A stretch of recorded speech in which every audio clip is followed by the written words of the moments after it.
Hello everyone, and peace of Christ to all of you. Please invite your friends.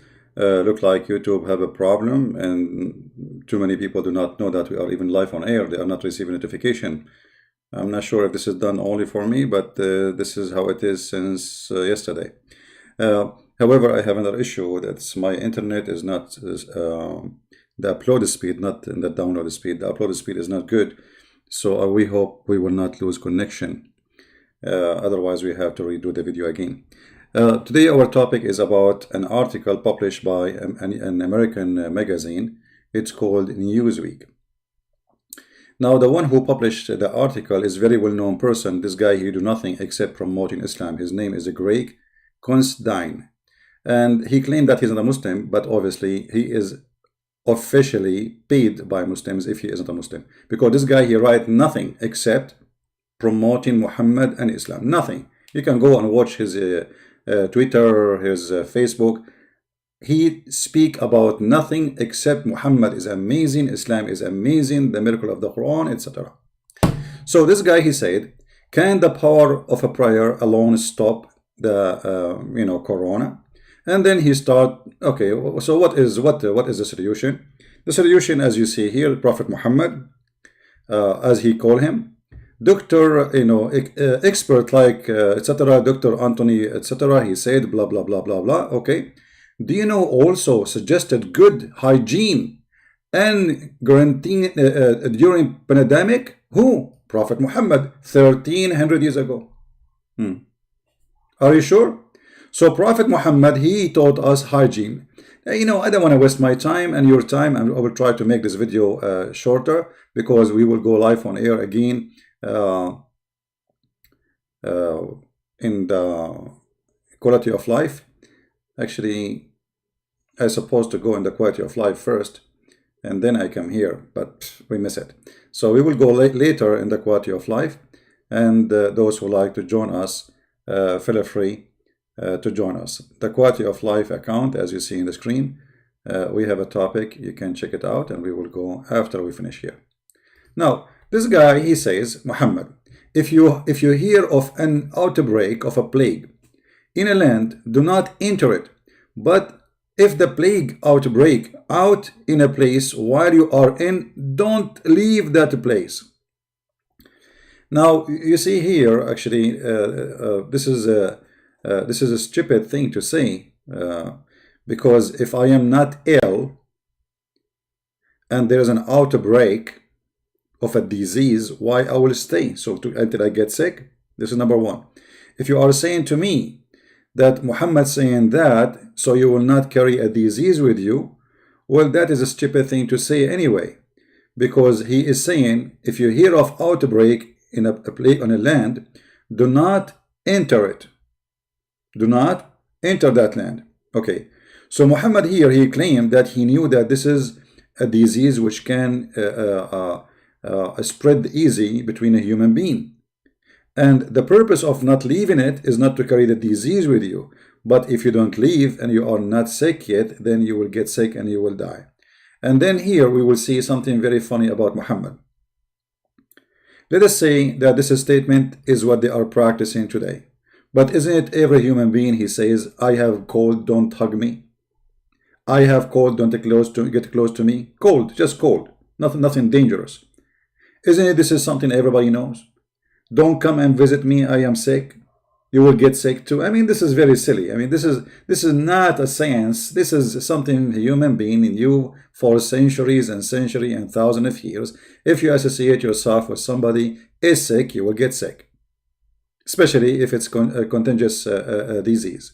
Now, let us show you the intelligence of a Prophet Muhammad, and you are being the judge. He quote for us this, and supposedly this is the solution which Muhammad suggests. Okay, and so Muhammad is solving the problem. Muhammad is the big problem. He is coronavirus himself. Let us read Muhammad. If we follow his advice, what will happen to us? First of all, Muhammad is a false prophet who he claimed that viruses do not enter cities because there's angels are protecting cities, which is obviously stupid and false, because not long after the city of Medina was infected by the disease which is called the plague, and tens of thousands of people die. If you read with me here, Muhammad is saying clearly that angels are protecting the city, and plague and the Dajjal supposedly a person who claimed to be the Messiah, but he's a liar, like Muhammad. Supposedly Muhammad is not a Dajjal. But look what happened. Right after Muhammad, he said this statement, and then he died. Then a few years after his death, a big disease outbreak happened in the city of Medina, and people, they were dying left and right. Let us see the hadith and see how Muhammad, he exposed himself first as a false prophet. And this is the most important thing. Muhammad is a false prophet. Once, read carefully, and they cannot say this is not Sahih. This is Sahih al-Bukhari. Hadith number 2643.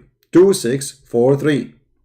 Once I went to Al-Madinah, where there was an outbreak, disease, and the people were dying rapidly. I was sitting with Umar. Who is Umar? Umar is the caliphate. So this is not 100 years or 2000 years after Muhammad. This is right away. Umar is a one of the companion of Muhammad. So this has happened few years after Muhammad's death.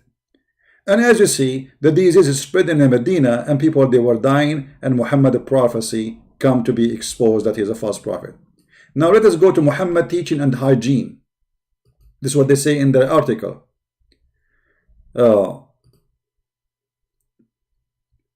Let us say I am going to teach you now hygiene.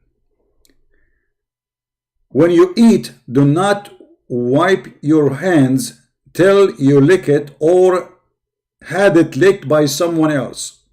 I mean, this is alone kind of stop coronavirus. If you are a person in the restaurant or you are going in the street and you have some food in your fingers, please give your finger to somebody else to lick it. And supposedly this is the hygiene of Muhammad. Let us continue. Muhammad explained what is the favor which comes from those diseases. According to the science of Muhammad, favor is something coming from Jahannam, which is a word stolen from the Bible, which Muhammad obviously here proving that he's a thief. So it is the favor, it is a heat coming from Jahannam, from hell. I mean, obviously this is a very, Dr. Muhammad, he knew what he's talking about. It's very scientific and it's true. Actually, it's true. I mean, obviously fever is coming from the heat of hell. I mean, isn't it obvious? What's wrong with you? Right? So it is very true. Muhammad, he don't, sorry, I should not say Muhammad without saying Dr. Muhammad. I apologize. Not only Dr. Muhammad, scientist Muhammad. Okay, so now we found where the fever is coming from. All right. Let us continue with the hygiene of Muhammad, or the medicine of Muhammad. Here we go. Muhammad, he found a medicine for corona. This is the medicine Muhammad, he gave to anyone, to anything, any problem. Look at this. Use this black seed, for indeed it contain a cure for every disease except Assam. What Assam? It is death. I mean, look how stupid he is. Every disease except death is death is disease.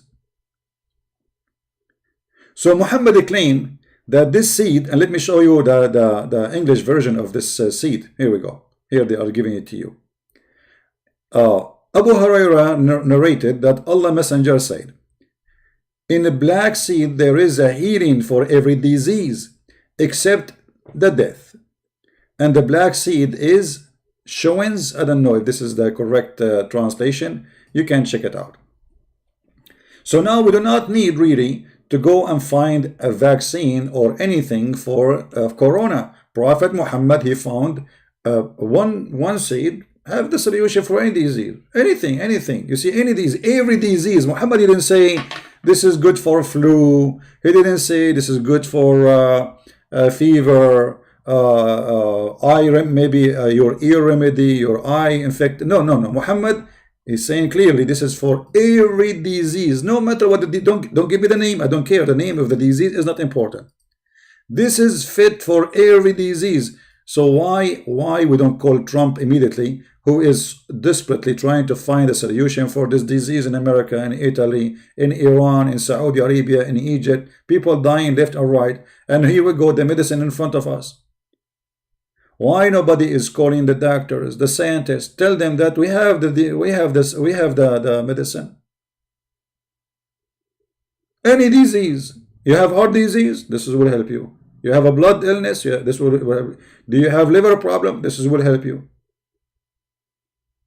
And who is saying that? Dr. Muhammad himself. So there's no way. And remember, Muhammad, he don't say things from his own. According to Muslims, Allah taught him. Muhammad is illiterate. He did not know what he's talking about, supposedly, right? So where did he get this knowledge from? Amazing knowledge, brother. He got it from Allah.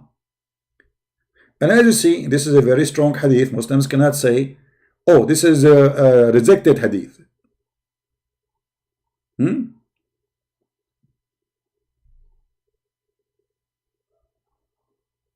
This can solve any disease you want. So please don't worry about Corona. Prophet Muhammad, Dr. Muhammad, scientist Muhammad, he found a solution for it. And, you know, and the funny, he was saying this and he himself is sick.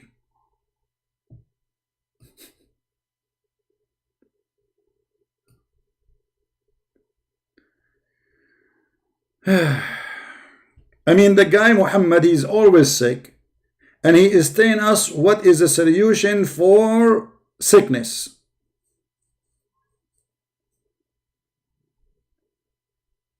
Let us continue with the intelligence of the Prophet. Prophet Muhammad, he said that there is nothing called contagious disease.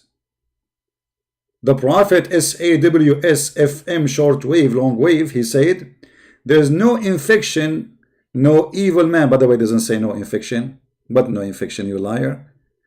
Go down a little bit, you see the same hadith, different. No infection, doesn't say that. Look at the lies. No divination, no transitive disease. Do you see how the translation changed? Just depend who is the translator. So the first two translation, they were trying to hide the lies of Muhammad. They are not saying, it doesn't say what they are saying. He is saying that there is no disease transmit from a person to a person. This is a lie. It's not exist.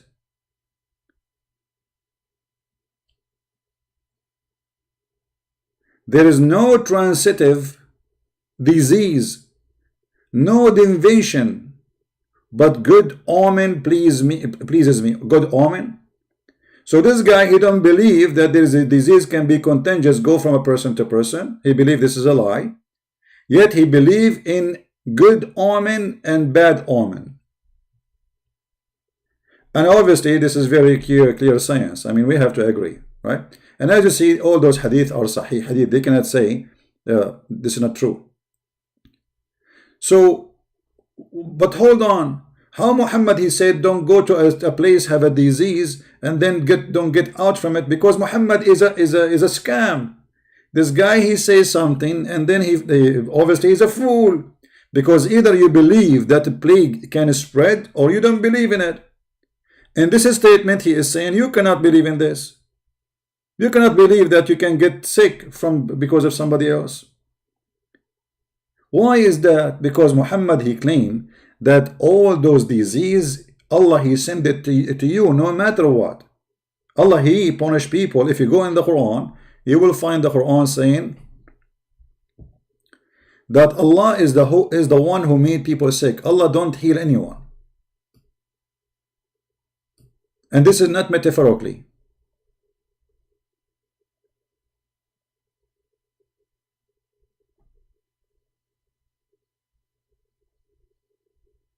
All those verses, a Muslim can say this is metaphorically, right? Well, let us say if it's metaphorically, because it says that Allah, he punished people by illness. He punished them. And the funny, Muhammad, he said that if you are a person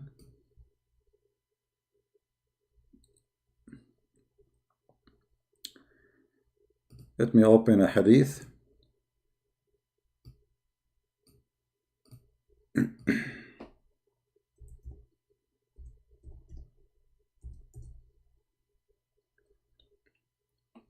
I don't know if I can find the hadith in here where it says that الطاعون is the needles of the genie, which means the plague is from the needle of the genie. The genie, they are the one who stink you with it. You see, this website cannot find the hadith for it, but let me find it for you in Arabic, and we can use Google translation. And here you see the science of a Prophet Muhammad, Dr. Muhammad, scientist Muhammad.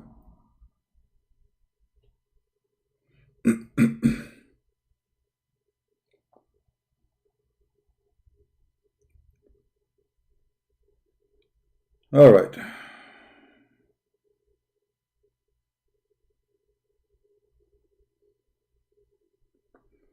All right, we found the hadith. Here we go. This is a Muslim website. Islam, questions and answer. The question number is 310767. I'm going to use Google translation as usual because we do not have the English one. So let us do this. In front of your eyes, I will do Google translation. How Muhammad explained the plague, how the plague happened. Translate. All right.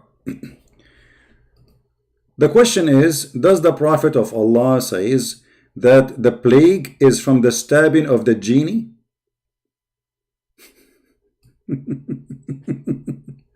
The plague happened because genie is stabbing you with needles. Answer, yes. And this is the reference for the hadith.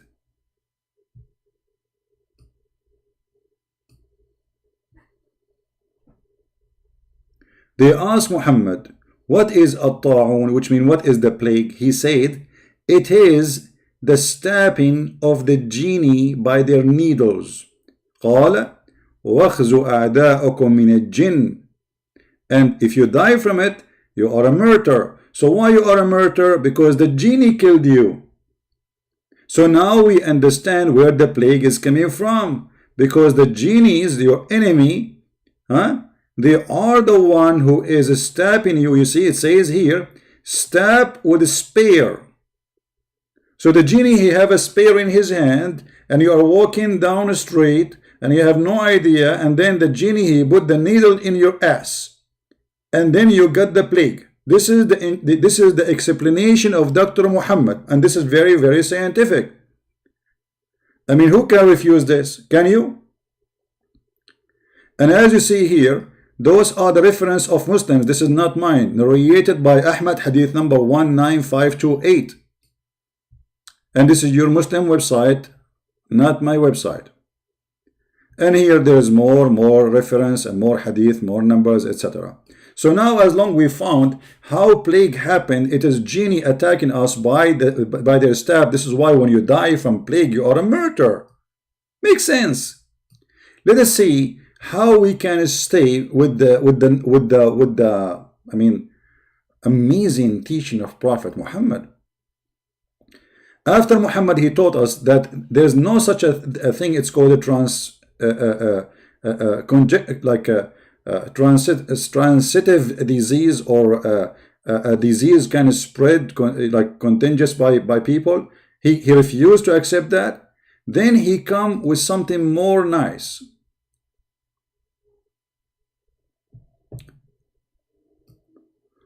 Once Muhammad was sick, and here you can tell how healthy Muhammad is, who is advising everybody how to get healthy, but he is the last one to be healthy. If you read with me this hadith is not a comedy, it is serious. Abu Bakr kissed the forehead of the Prophet when he was dead. Aisha,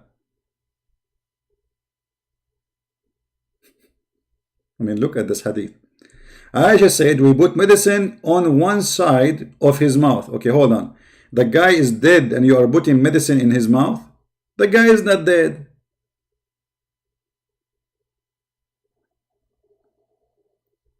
But obviously Muhammad is a dead man. He is always dead. There's one of two solutions here. Either he played dead or he is always sick, so they think he's dead. Aisha added, we put medicine in one side of his mouth, but he started waving us not to insert the medicine in his mouth. Dr. Muhammad, he don't want medicine. He don't want his own medicine, but this is the medicine you're asking them to give to everybody, but he do not want his own medicine. We said he disliked the medicine as patient usually does. But when he come to his sense, so Muhammad was losing his sense. He's a crazy man. You see how sick he is? He said, didn't I forbid you from putting medicine by force in the side of my mouth? We said, we thought it was just because a patient usually dislikes medicine. He said, none of those who are in the house but will be forced to take medicine in the side of their mouth. Like, what the heck? So Muhammad was sick. They are trying to help him. He is dying, and they put medicine in his mouth, and now he want to force them, or everybody in the house, that we are going to insert medicine in your mouth.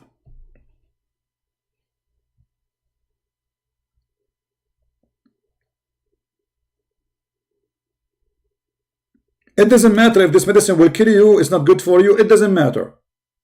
Right now, everybody in the house put medicine in their mouths, force them to take medicine. This is Dr. Muhammad advice.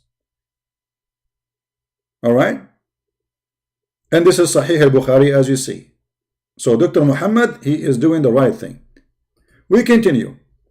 Muhammad is the best man who teach us about hygiene.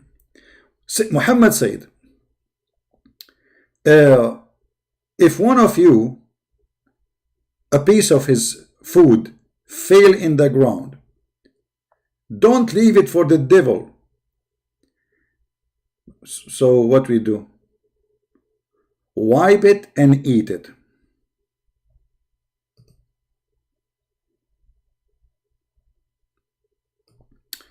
Chapter, it is recommended to lick one finger and wipe the bowl. Huh? What? Lick what? Okay. And eat a piece of food is a drop after removing any dirt from it. So if you are walking down the street right now in Germany and you are biting your sandwich, a piece of your sandwich fell down. What do you do? What do you do, brother? You grab this piece of sandwich from the ground, you wipe it, and then you eat it, and then lick your fingers. And this is supposedly the hygiene of a Prophet Muhammad who is going to stop Corona.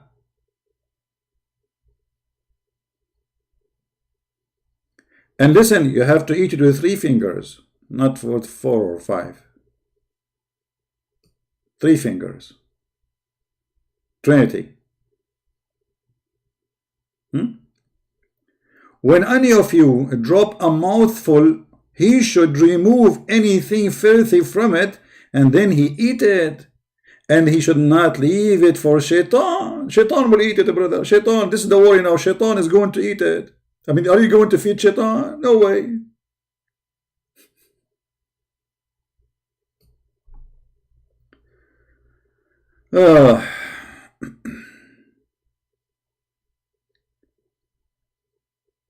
Prophet Muhammad is the best one who can help you with hygiene and can make you fight Corona. As an example,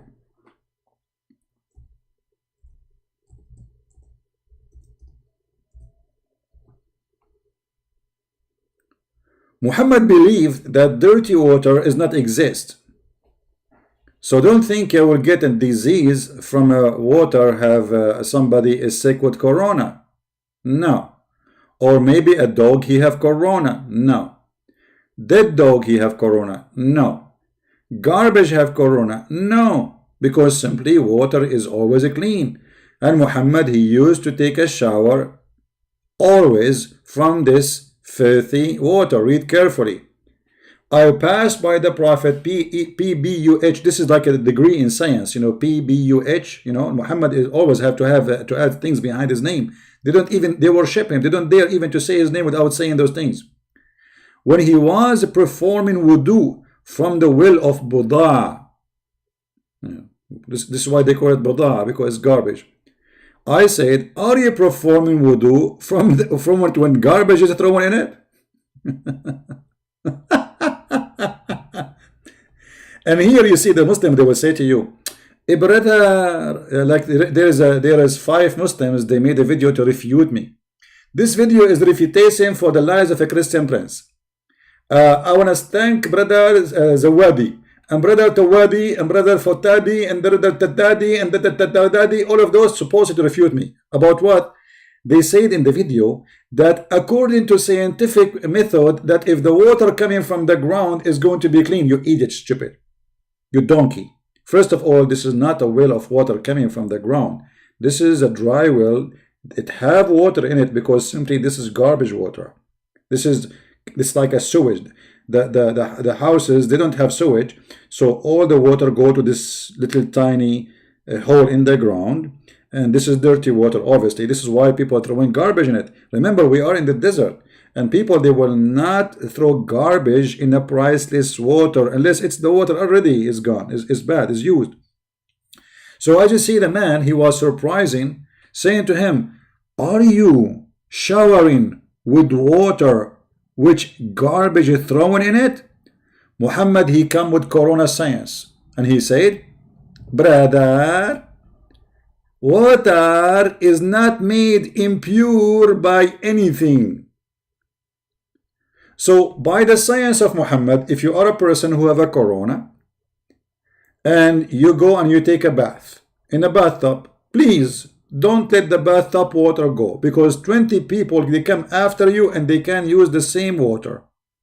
Even if it does not only have your corona garbage, not only garbage, even the hadith says dead dogs and women blood from period and the water stink.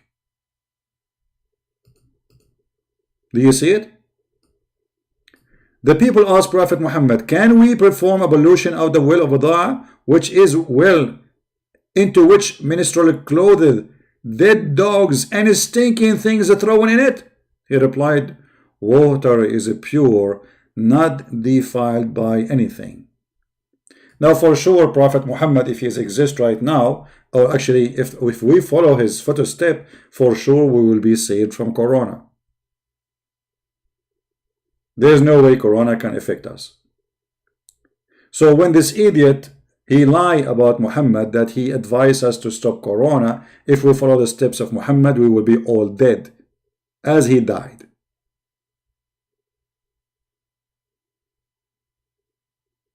And actually, there is tons of hadith we can report from, where if you read it, you will die laughing.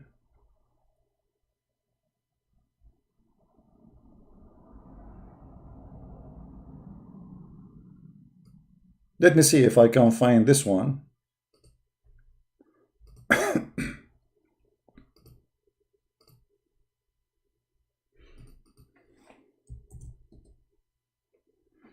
Let's see how they translate this one. The husband of a lady died and her eyes become sore, and the people mentioned her story to the Prophet. He asked him whether if it's permissible for her to use kuhl, as her eyes were exposed to danger. He said previously, when one eye is braved by a husband, she would stay in her dirty clothes, in bed and unhealthy house for 1 year.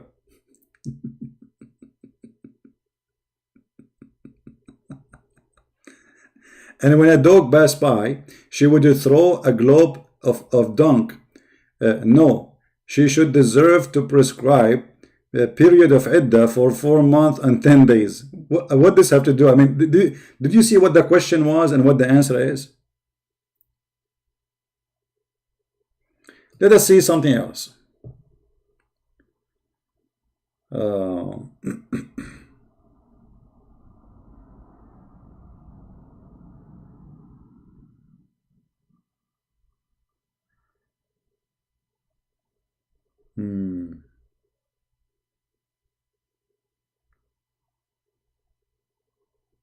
I'm just trying to remember.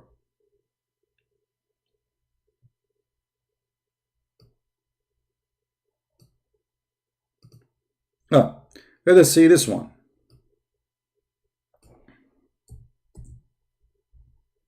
No, we cannot find it.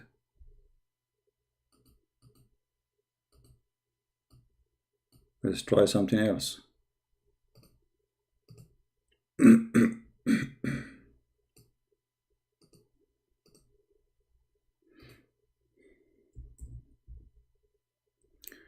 During the Prophet fatal illness, he used to recite a Quran, and then he blow his breath over his body.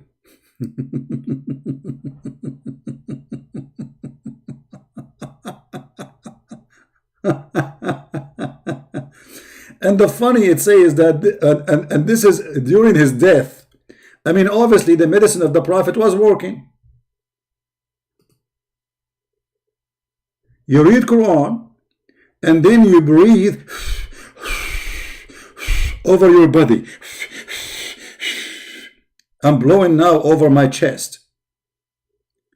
This is how you can fight any disease, any illness. As you see, read with me carefully.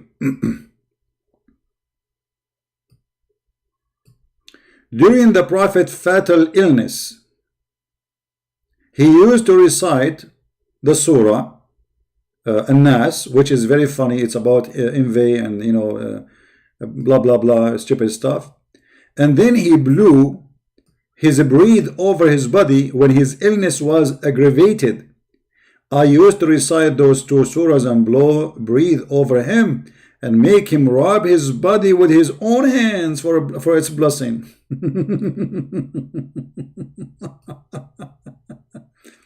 And then they ask Al-Zuhri, he used to blow on his hand and his back. How he do it? How he do that? He said he used to blow on his hands and then he passed them over his face. And now we knew how we can fight Corona. I mean, who don't agree with us? You must be crazy if you don't believe in that. It's obvious.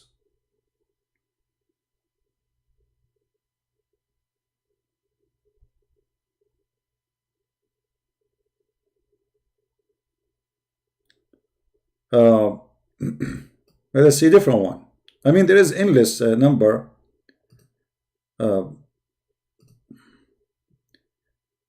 don't know if we can go over how many. I mean, too many. Let us see. By the way, to find those references we are speaking of, you can freeze the video, type a few words in the search engine, sunnah.com. Just be sure you are searching for the same exact thing. Like as an example, during the Prophet fatal illness, he used to recite this. So you type it in Google, you will find the hadith. Very easy. All right? In case you are watching later. Look at this hadith. I don't know what to say about this one. Some of the companions of the Prophet came across a tribe amongst the tribe of the Arab. And that tribe did not entertain them. While they were in that state, the chief of the tribe was bitten by a snake. He was bitten by what? By a snake. Or stung by a scorpion. They are not sure. They said to the companion of the Prophet, have you got any medicine with you or anybody who can treat with ruqyah? In case you do not know what ruqyah is one of the fictions that you start saying like blah blah blah, shish kebab, hummus, halal, blah blah blah, and supposedly that will make it work. Because remember, this guy, he is not a Muslim to read Quran. The guy is not a Muslim, right? The Prophet companion said, you refuse to entertain us, so we will not treat you unless you pay for us. Look how good the companion of the Prophet are. So they agreed to pay. They agreed to pay. A flock of sheep. One of them, the Prophet companion, start reciting Surah Al-Fatiha and gathering his saliva and is spitting at it.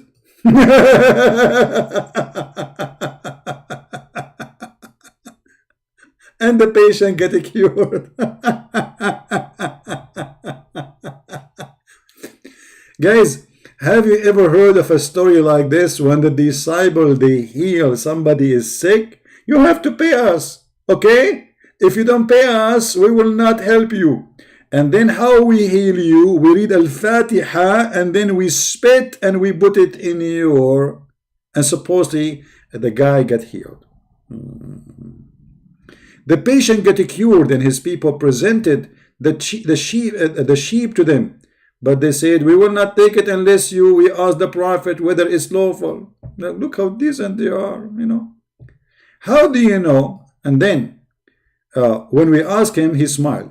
Muhammad, he smiled. He said to them, how do you know that Surah Al-Fatiha is a ruqya? Which means you can read it to heal somebody. Take it, folk of a sheep, and sign a share for me.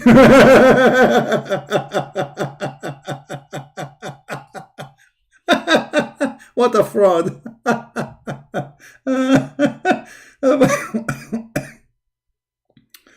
All right. The funny is that Muhammad himself, he died by poison. So if reading Al-Fatiha will help you from poison, well, why Muhammad did not read Al-Fatiha? As you see, Muhammad himself in his death, he was reading Quran and blowing from his breathing in himself. If we go in the hadith, we will find Muhammad saying it clearly that he died because of a poison he ate, which cut his artery. So if such a thing can heal anyone, Muhammad, he will heal himself first from poison. And here you see how we can get them busted with all the lies they come with. The man himself, he could not heal himself and he died because of a poison.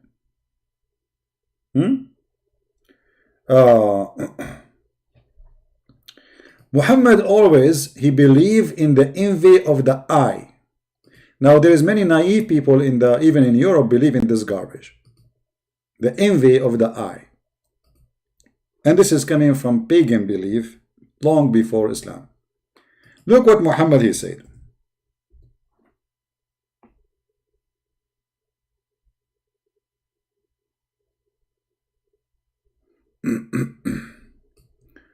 Let us see which hadith we can read for you. Those are long, but no problem. Let us read this one from the beginning. Allah Messenger said, nations were displayed before me. One or two prophets would pass by along with few followers. A prophet would pass by companioned by nobody. Then big crowd of people passed in front of me, and I asked, who are they, my followers? It was said, no. It was Moses and his followers. He said, look at the horizon. Behold, there was a multitude of people filling the horizon. And then it was said to me, look, there was a stretch in the sky. I mean, what is what happened here? What is that? We don't want to read the whole thing. Where is? We want to see where he is talking about the eye, the envy of the eye. You see, they took it off from the beginning. They took it from the translation. It's not there. You see, it's here in Arabic, but we cannot find it in the Hadith translation. It's gone. Let us see in this one.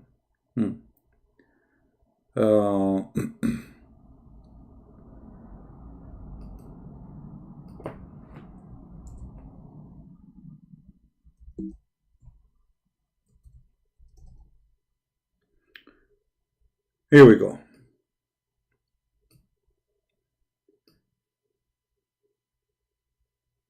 So Muhammad, he believed that an eye can destroy you, an eye can harm you, an eye can kill you. And actually, this is even in the Quran. You see, if you go in the Quran, you will see the following. Because Muslims, they might say, oh, the hadith not clear about that.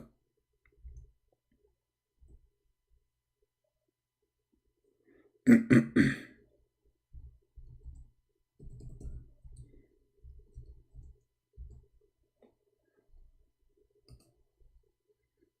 you see it?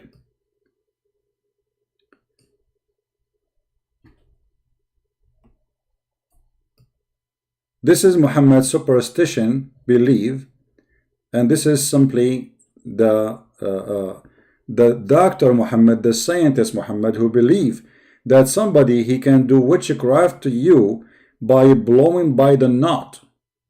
And if you remember, we have a Muslim, he called me before, not long time ago, and he said the prophet, somebody, he made for him 12 knots, and he was under black magic for 12 months. It took Allah 1 month to open every one of those knots, as you see in the front of you on the screen. And Muhammad, he always believed that he's afraid of the evil of the invader when he invade, because he can control you. Now, this is obviously the one is talking here supposedly is Allah, and the Muslim cannot say this is not true and this is a false teaching, for this is Quran. If this is the God, then where is the science?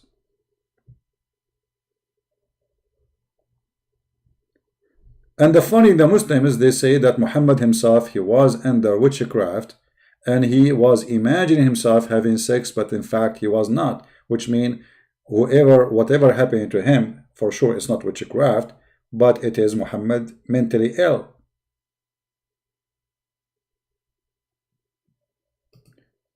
Muhammad too, he fight plague by reading Quran.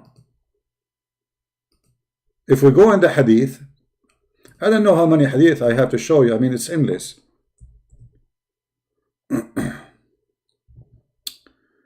Let us see.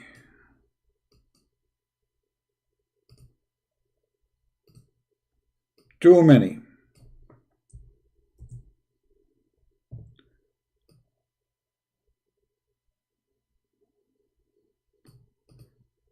So if you are a Muslim who live in the Middle East and you have Corona, let us teach you, my friend, how to fight Corona easy and simple, granted or guaranteed by Prophet Muhammad himself, the prophet of false prophecies.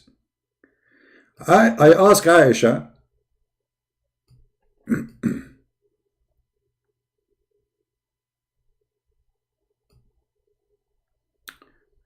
about treating poisonous sting, a snake bite or a scorpion sting with ruqya.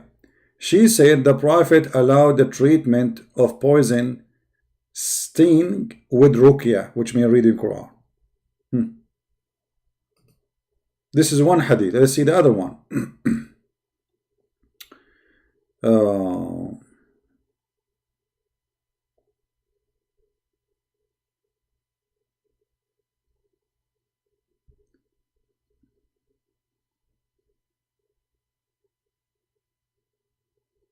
Actually, the translation is really not accurate, because they should mention the fever, but they are not mentioning the fever in translation. Oh, we should not mention this one, because they will say to you it's da'if chain, brother, da'if chain, this one. But no, we can show it to you from strong one. Here we go, Sahih Muslim. You see it? Here, this one, this another one. The Prophet permitted ruqya for the scorpion sting, the evil eye, and an-namla. والنملة, sorry, والنملة. Or the ant.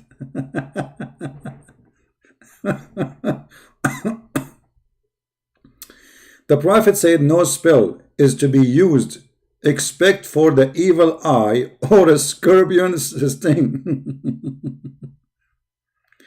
Oh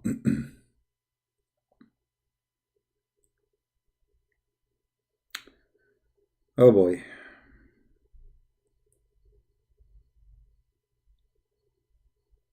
All of this, look at this. This is all the wisdom of a Prophet Muhammad. Obviously, it's endless. I mean, who can beat Dr. Muhammad with his knowledge?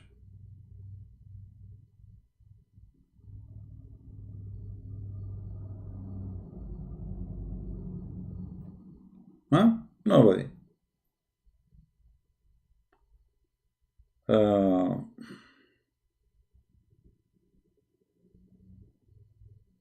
what Muhammad he do before he go to bed, as an example? Let us see if we can find this one. How you can cleanse your bed so you don't get sick? The answer is very simple. Whenever the Prophet he went to bed every night, he used to cup his hands together and blow over it after reciting Surah Al-Ikhlas and Surah Al-Falaq and Surah Al-Nas. All of those are superstition verses about envy and witchcraft and etc. And then he rubbed his hand over whatever part of his body he was able to rub, starting with his head, face, and front of his body, and he used to do that 3 times. If you do it, you see, here we go, the Trinity again. The Trinitarian Muhammad. Nothing works in Islam unless you would do it 3 times. So Muhammad, in order to fight illness and disease before he go to bed, he recite those 3 chapters, which is very small, very tiny, and very funny and very stupid, about superstition, witchcraft, envy, somebody blow the knot for you. And how he do it? He rub his hands. First he put his hand in the front of his face, and then he blow in his hands, and then he rub his body, all his body, with his hands. And supposedly that will protect Muhammad from envy or from witchcraft. But if you remember, all of this practice Muhammad he do was stupid, because Muhammad he was infected, according to Muslims, by black magic, and he was not saved by what he do. So obviously, if this is true, that really there is a black magic, then all the action of Muhammad did not work.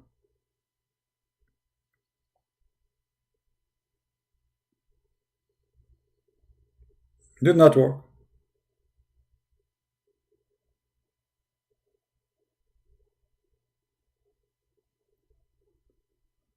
Do we have any Muslim don't agree?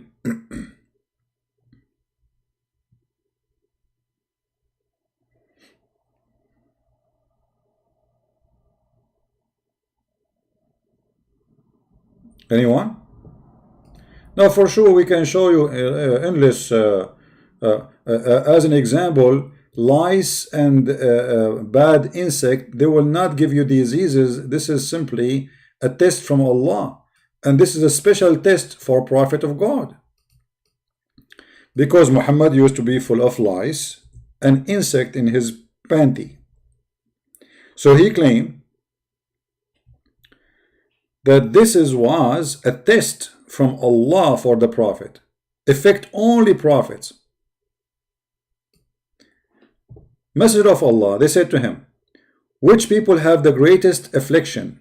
He replied, the Prophet, and then the righteous. He said first the Prophet and then the righteous. And one of them was tested by poverty in such an extent that he could only find a robe to cover himself with, and he wore it. Another, he was tested, and this is him, by fleas until they killed him.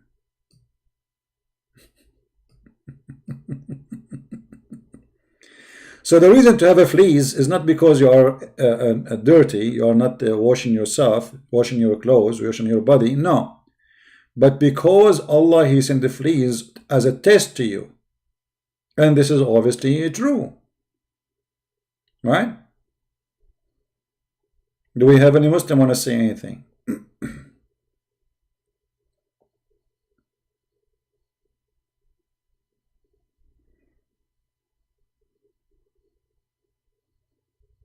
Now, for sure, we can mention tons of things Muhammad he said, but I think we have enough. Right?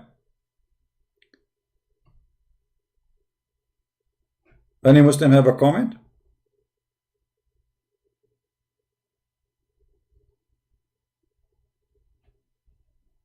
Insect in his pant? Well, it's all over his body where the insect will be. Are you going to say to me it doesn't say that, CP?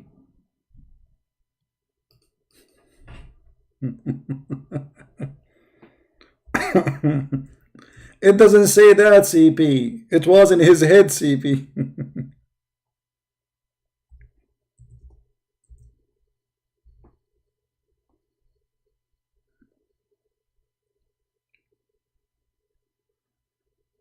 Here we go. This is a hadith about a woman. Her name is Haram, which is a very funny name. Muhammad, he used to go to her house. He sit and he put his head in her lap, and she start picking up the lice from his head. She feed him and sit down, and she delouse his hair. Do you see it? It doesn't say that, CP. The lice is in his head, not his panty. This is what they will say, right? No, the lice, they go all over your body. Wherever there is hair, they will go. Wherever they can hide, they can go. Any Muslim have a comment?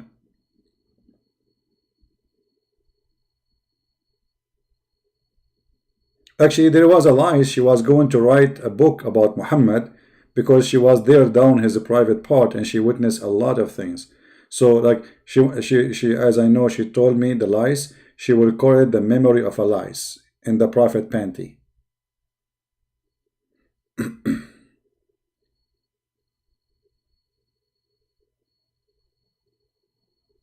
And the one saying my imagination, where is my imagination? Here we go. This is Muhammad is infected with lies. And he is claiming that the prophets are tested by lies.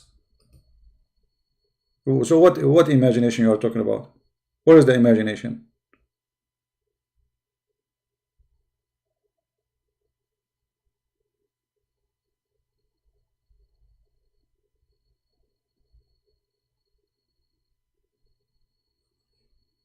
The name Muhammad? Muhammadan?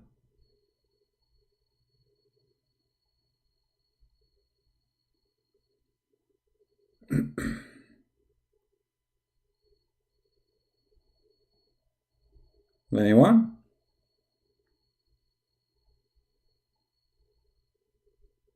So what we learned today, that there is one medicine can solve all the problems in the world. It's a seed, as you see, one seed. Chapter the treat black common nigla seed. Here we go. Okay, this seed can save you from any disease in this earth. Anything. The prophet said this black common is healing for all diseases except death, which is stupid to say, because how you can heal death by a seed, you idiot. And is death is a disease? So obviously Muhammad, he knew what he's talking about. And if scientists today, they are not using this seed to stop corona and all diseases in the world. You see, you do not need to have anything in your house, any medicine, aspirin, antibiotic, Advil, all those stupid diseases made by the kuffar. Don't use them. You need only one seed to be in your house, because this seed is fit for all kind of illness. Now the question here, how Prophet Muhammad, he knew this, unless he is a big doctor. Allah told him, brother. This is the knowledge from Allah. Allah, he knew everything. Allah is the one who made this seed.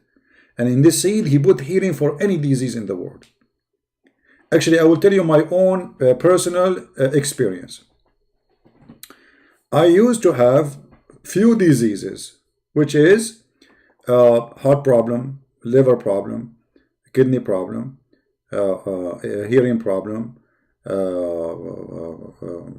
running nose. My nose always run before me, you know. I have to chase it. I use walking problem, sleeping problem, snoring problem, going to the bathroom problem, you know, teeth problem, my tongue go to the right sometime, go to the left problem, I have all kind of problem. I cannot even count for you, you know. And then, brother, I did read this hadith. And then I got this seed. I just got only one of them. Just one seed. Brother, after I ate it, not even 2 seconds. I forgot the AIDS, you know, AIDS. There is AIDS too. I did not count this one. AIDS and what else? Actually, AIDS is the one which is the easiest between them. But anyway, after that, brother, all diseases are gone. All of them. It's just one seed. I mean, what do you want more? Let us be honest here. Muhammad been taught this by Allah. If you remember, once a man, he came to Muhammad and he said to him, I will ask you 3 questions which nobody knows except the Prophet of God. I mean, the question alone is stupid. Because you just told him, nobody knows the answer except Prophet of God, and you know the answer, the one who's asking the question. So you must be a Prophet of God too. But anyway, this is not important now. The guy, he said to him, Abdullah ibn Salam heard the news of the arrival of Allah Messenger to Medina, and he was on from those who collected around. Okay, and then he said to him, a prophet, I will ask you about 3 things which nobody knows. You know the song? There's a singer. His name is a Christian Prince. He sing it always. His name, like, nobody knows, nobody knows, nobody knows, nobody, nobody. Nobody knows, nobody knows, nobody knows, nobody. Nobody knows, nobody knows, nobody knows, nobody, unless he's a prophet. This is where the song is coming from, just to let you know. So, unless he is a prophet, so this is the quiz of a prophethood. If somebody is a prophet, you ask him those questions. If you have no answer for them, the correct answers, he's a false prophet. Firstly, and when a Muslim, he say firstly, it means disaster is coming. What is the first portent of the hour? Okay, what is the first portent? Then, what is the first meal people will eat in paradise? I mean, this is nobody knows, man. This is the menu in the restaurant of Allah. Somebody have to get in and get the menu. And what make the baby look like his father? The Prophet, just to show you that Muhammad didn't speak from his own. The Prophet said, just now, Jibreel, hold on. Jibreel is talking to me. Jibreel is holding my hold on. Nobody knows, nobody knows, nobody knows, nobody. Nobody knows, nobody knows, nobody knows, nobody. Save Allah, save Jibreel, save Muhammad, nobody. True, it's true. Just now, Jibreel informed me. Just now, Jibreel. I mean, this guy, he have a strong, the guy, he asked him the question, bingo, Jibreel, Prophet Muhammad, he answered the phone, and then Jibreel, he said to him, Prophet Muhammad, I'm going to give you the answer, so you can refute this idiot. Prophet Muhammad, he said to Jibreel, are you sure you are Jibreel or not Zakir Naik? What are you talking about? Because you sound like Zakir Naik. Muhammad, listen carefully. I'm going to give you the answer. And I want you immediately to give him the answer. And tell him that Jibreel told me. Unbelievable. And then Abdullah, he said to him, Jibreel told you? Like what the heck? Like what? The guy like, what the heck? Jibreel told you? Are you sure? Jibreel himself? Are you serious? The Prophet, he said, yes.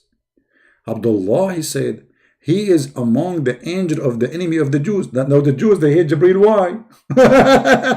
Where we can find this? On that, the Prophet, he recited the verse. Here we go. The guy, he said that. Muhammad, he made a verse about it.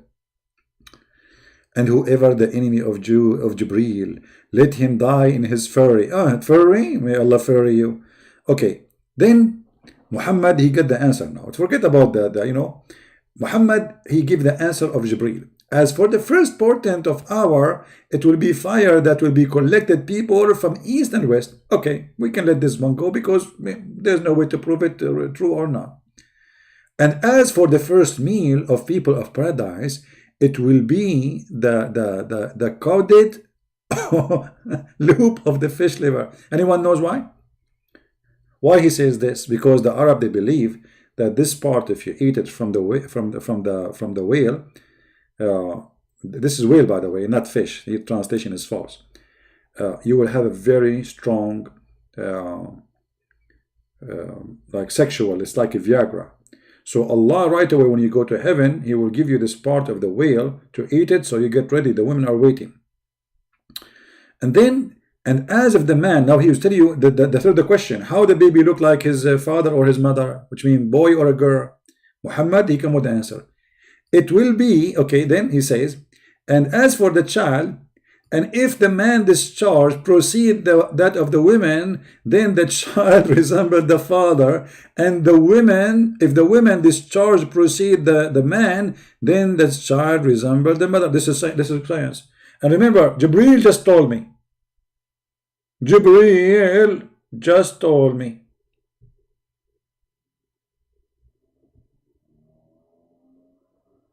By the way, obviously, YouTube is playing games with my channel.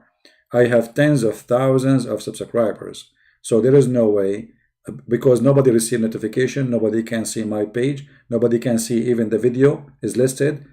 Nobody see, nobody see, nobody see, nobody. Ta-da-dum. And I don't care. I will do it. I will spank him. I don't care. Nobody. Even if I am alone, I will spank Muhammad alone. And you can play all your games. Everybody. I mean, look at this. Nobody get notification. Nobody can see the video listed. I mean, why this is happening to my channel? Because, brother, there is Muslims working in YouTube, brother. And they are targeting my channel, brother. But, brother, don't worry, brother. I will eat those seeds and I will proceed. Thank you.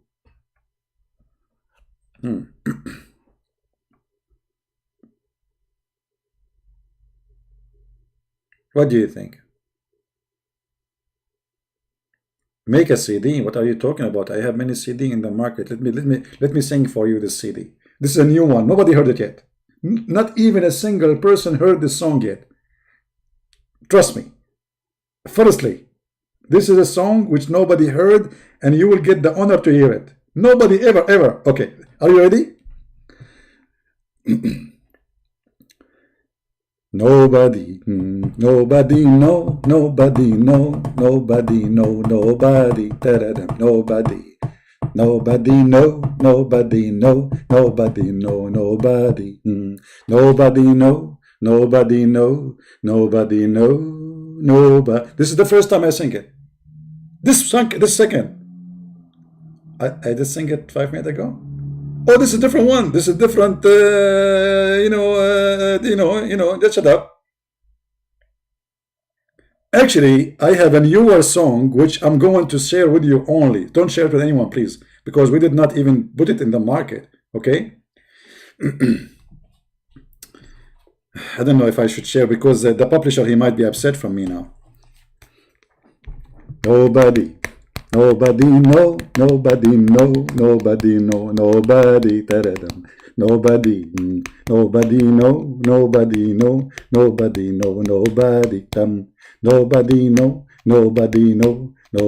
know, nobody. Okay, so this is my last song, which nobody knows about it already. Oh boy. Oh boy. So when you are saying to me, Prophet Muhammad, he do not know what he's talking about, what's wrong with you? Isn't it obvious that the Prophet, he knew everything? Now he knew. I told my dad, by the way. I told him, Dad, I know what happened in the bedroom between you and my mother. He said, son, behave. Shame on you. I said, come on, Dad, we are growing now. He said, how you know? Do you have a spy camera or something? At that time, there was no camera. I know there was no camera. That's true. So how you know? I said, okay, don't you want to know first what I learned? What you learn? You are the one who have orgasm first. How you know? Because I look like you, not like my mother. I am a male, and I look like you. My dad was really like, what? How you know that? Who taught you that? I told him Prophet Muhammad said that. My father, after I said that to him, not only he believed in Prophet Muhammad to the point he became a Hindu. He became a Hindu immediately, and he started singing the song which nobody knows. Nobody, nobody know, nobody know, nobody know, nobody, nobody, nobody know, nobody know, nobody know, nobody. I will ask you 3 questions which nobody knows. Nobody knows their answer. Nobody. Me. Nobody knows the answer for them except a prophet and Jibreel. And this is the answer. I mean, you are a professional, man. And you people until now are not converting. What's wrong with you? Seriously, what's wrong with you?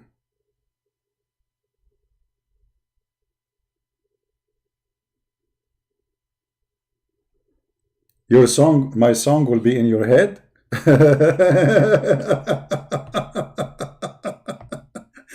Trust me, you are not the first one. I'm very humble. But people go in the street these days, they do 2 things. They take drugs and sing my song. Alhamdulillah.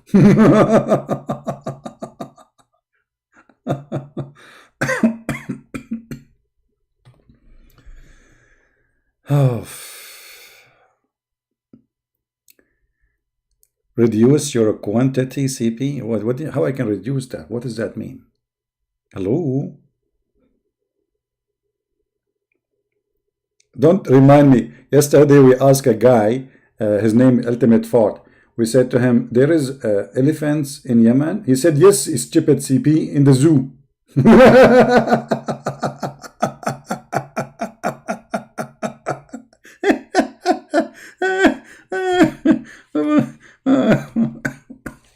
In the zoo. And the funny Christian prince, he said to him, the only one I see in the zoo is you, you idiot. Oh boy. Okay. And you lied. It's not elephants. It's 1 elephant.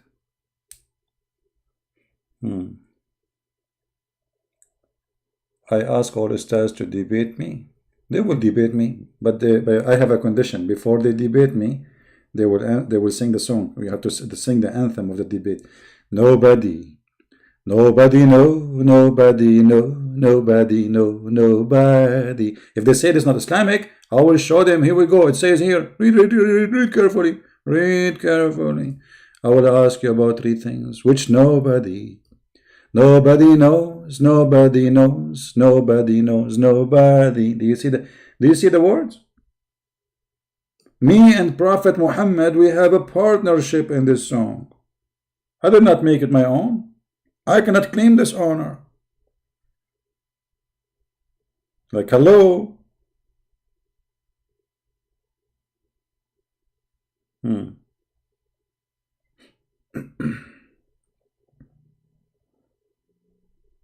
Any Muhammadan? Look, there's 300 people only watching my video. Obviously, there's something fishy in YouTube. There is no way. This has never happened. 300 only. I mean, what's especially in the time of Corona where everybody is at home. They are not letting people find my videos. It doesn't appear. Those are the one here. It's just the one who get it from my Patreon. They are hiding. How many of you get notification from YouTube? How many of you got notification? Are you getting the notification, guys? from YouTube? I think nobody getting notification, nobody. But who cares? 300 is a blessing for me. If only me is here is a blessing, who care? I will do it. You're gonna stop me. Yeah, they are doing it. I hope I did not make you hear my. I'm drinking a very cold tea now. You see what happened when you are single? Your tea is cold. Your coffee is cold. Everything is cold. Your food is cold. But however, so what if you are single? Still you are happy and you are singing. Nobody know, nobody know, nobody know, nobody. Da, da, dum. Very beautiful, brother. Who cares? Oh boy. So any guys, shall we go to the other channel, because supposedly we are going to go live on air in the quality of life, and I did not go. I don't know if people are even waiting for me there. Let me see what's going on there. Give me a second. Quality of life. Maybe people are waiting there now and they don't know we are here. Unbelievable.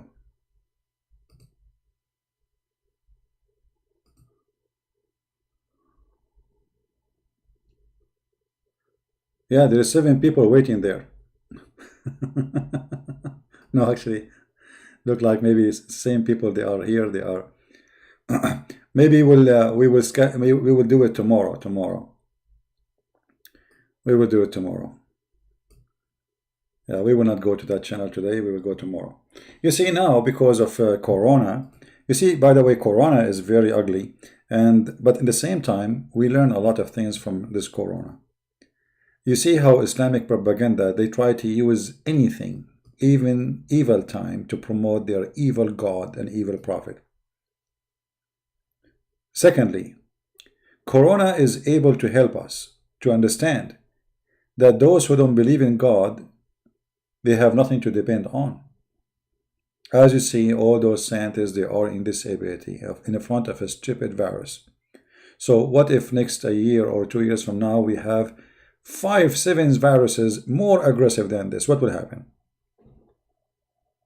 And if you think that cannot happen, you are mistaken. Because I believe the same virus today, which is going maybe to find a vaccine for it tomorrow or maybe next year, God knows how many millions will die before they finish it, or tens of thousands, he will develop himself, or he will change his structures and come in different form, or let's say ability. The same virus, because this Corona is not only one virus, it's many viruses, the same family, they are family, so you destroy one, he come back in different way, and each time you fight him, he come back more aggressive. So what we learn from this virus, that a human being is a foolish creature. He thinks that he's God, because they told him there is something that's called science can solve your problem. And then we find that the science they are talking about is scientifically wrong. Literally. Actually, many people who die in this virus because doctors, they were giving them the wrong medicine. They start giving them antibiotic and etc. And then they notice that those people, they are dying from that. So doctors were killing people by practicing their science.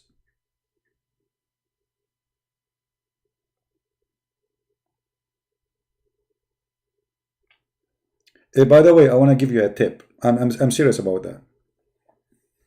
There is a very nice, easy way to always to be protected from bacteria and viruses. Like the old people, they practice things. This is their own science, but it's science of practice, same as doctors. Everybody is practicing, and then they learn. Olive oil is one of the most powerful food you can eat to improve your immune system. Same time, Like now you are wearing a mask to go outside. So what the mask will do? What exactly the mask will do? The mask will prevent the cells of your nose from sucking that virus. So when the virus go inside your nose, uh, he will be trapped with the hair and whatever that in the nose. He will not go directly to your lung, you know. But then he will be observed. Your nose have like a liquid, you know, like the same as your tongue have a liquid, and he will be able to go through. You can put some oil, olive oil, in a piece of cotton, the same one you use for your ears, paint it with olive oil, and paint inside your nose before you get out. That will create a mask, will create a virus. They don't like this kind of, they cannot survive this oil actually. So you can paint inside your nose with the olive oil, and that will create a natural mask which is not going to bother you when you are outside. All right, and you don't have to accept what I'm saying. You can go and search it, see if this is true or not.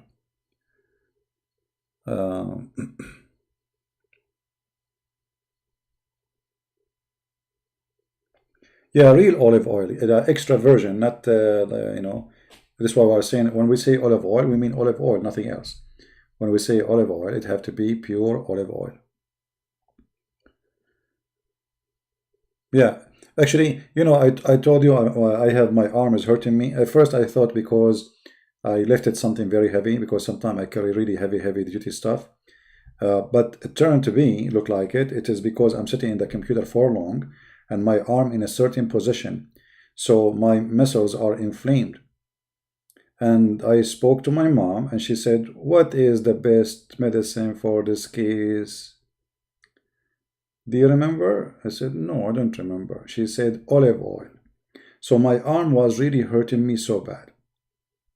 Extremely bad. I mean, to the point, I feel like if it's ripping me, like the muscles is ripping off. So I added olive oil. I start adding more olive oil to my food, and in less than 24 hours, the pain is gone, and my hand is way better than before. So olive oil is mentioned in the Bible. It's natural, does not have side effect like the stupid medicine they give us, those doctors. They give you a medicine, and then you will find that the medicine have 1,000 like side effect beside the solution. No, you don't heat it. You just add it with your food. Actually, it's better if you eat the olive oil fresh. The more fresh it is, the better. Like salad, etc., you know. But you can add it to your rice as an example. If you are not having salad, let us say today I don't have salad. Actually, for me, I always add olive oil to my rice. Olive oil will keep you healthy, strong, you know, and will give you a good immune system. Like I don't really get sick usually. I don't really. I mean, I don't know when last time I got sick. I forgot. But obviously, garlic. And by the way, what Muhammad said about garlic, I forgot. Hold on, I did not mention this. Muhammad, he hate garlic. Garlic. And obviously, this is scientifically accurate, brother. It was said, Anas, what did you hear the Prophet saying about garlic? He said, whoever has eaten garlic, he should not approach our mosque. Why? Because angels, brother, angels, they run away from garlic. Look like the angels of Muhammad, they are Dracula. Do you see it? And garlic, by the way, is very natural antibiotic food. Actually, if you mix garlic with olive oil, both of them, they will make an amazing product to protect you. You can, there's people, they have their own, let us say, medicine for the winter. So what they do, they smash the garlic, and then they put it in a jar with the olive oil, mix it together, and leave it there. They store it. So when the winter come, you know, you can see there's many YouTube, I think, there about how to use this remedy, and it's going to help you a lot. And look here, Muhammad, all those things he mentioned not to eat because the angels will hate you, they are very healthy. Look what Muhammad's saying. He said garlic, and then garlic, onion, and leeks. Let him not to approach our masjid, for the angels are offended by that which is offend mankind. But those are very healthy food. And remember, Muslims, they pray 5 times a day. So that's mean for life we cannot eat it.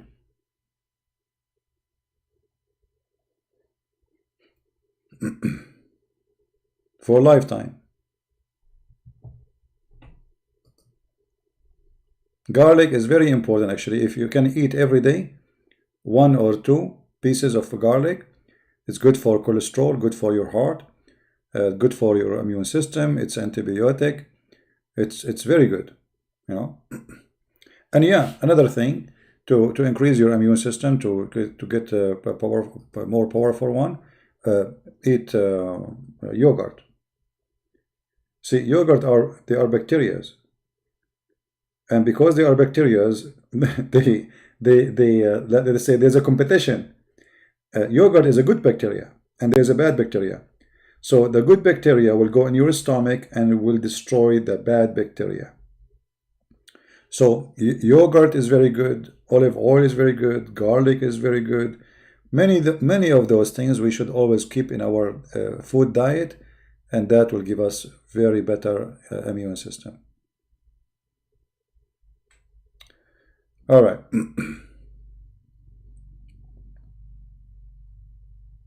Well, there's many for sure. There's many more. I mean, there's many vegetation. They are very good, etc. But we are mentioning those which is in every hand can reach into them.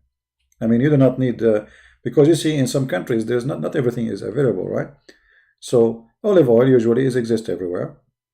Garlic exists everywhere. It's not something even expensive. Like I can say, okay, coconut is good, right?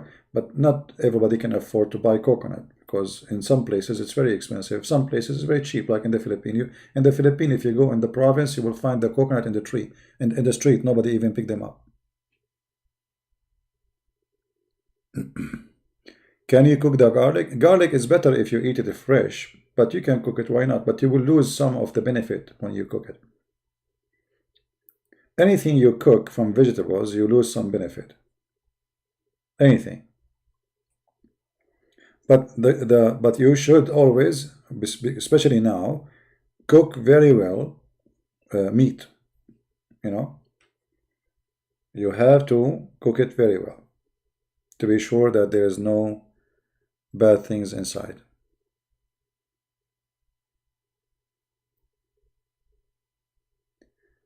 Better is medicine? No, you see, medicine because you give up. You know, it's too late. That's why you take medicine. But the garlic and olive oil, they will not let you need the medicine because if you keep taking them, you will not get sick mostly. But medicine, because it's too late now, you are sick and you need a fast solution. But the best medicine is the one you take, not when you are sick, the one who prevents sickness. People, they do the opposite. People, they eat rubbish, and then when they get sick, their immune system became weaker. You see, it's like you have a bad oil and good oil. So I'm going to drive a car, and there's a car, the oil mixed with the bad stuff, water, etc. So the engine is not burning well. And there's a car have extra virgin gas, powerful. Which one is going to be able to do better? Which engine? Both engines are the same, but the fuel is wrong. This is how you think about food. Food is your fuel. Fuel for health. This fuel is going to be distributed to all your body. Some will go to feed your health system. Some they will go to feed your cells. Some they will feed your brain. Some they will feed your blood. So simply, it is melty food. And if that food is bad, you will get bad. Right?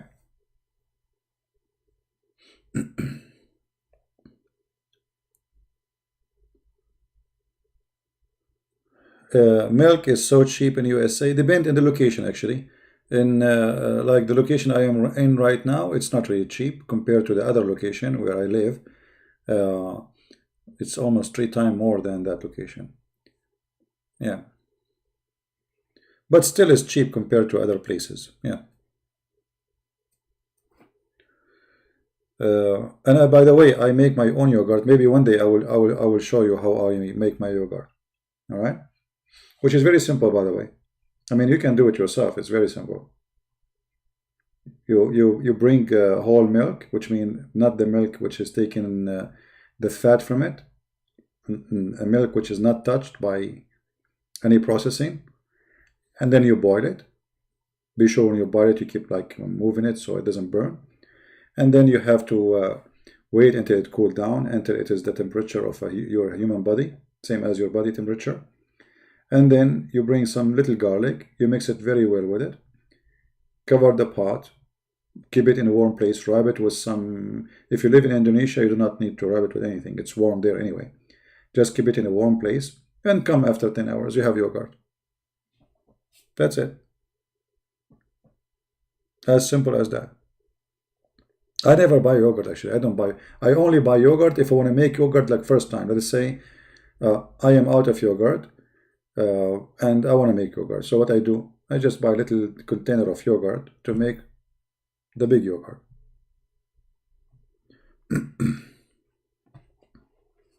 Otherwise, I don't buy really yogurt. I make it my own.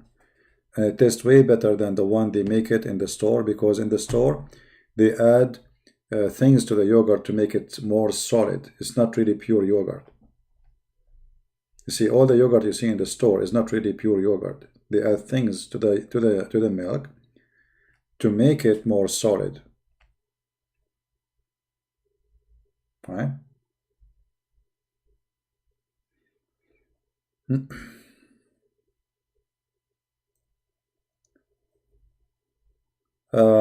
Anyway, so guys, don't forget to download the videos. As you see, YouTube is not helping us, and not many people they learn about the video.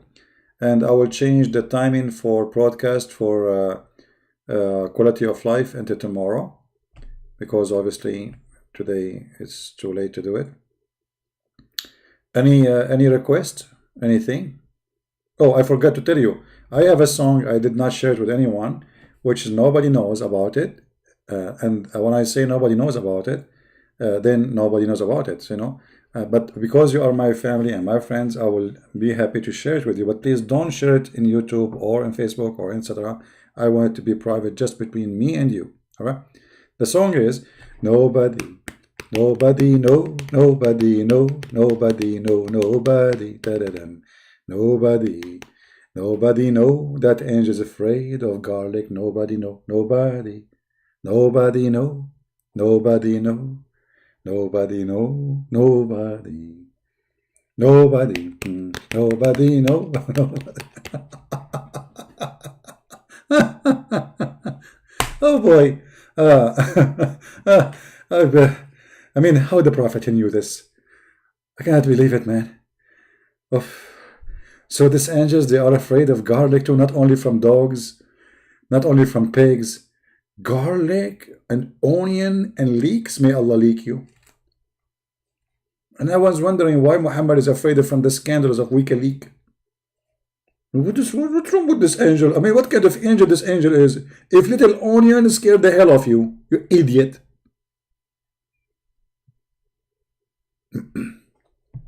If we call Zakanak and we ask him about this, what he will say?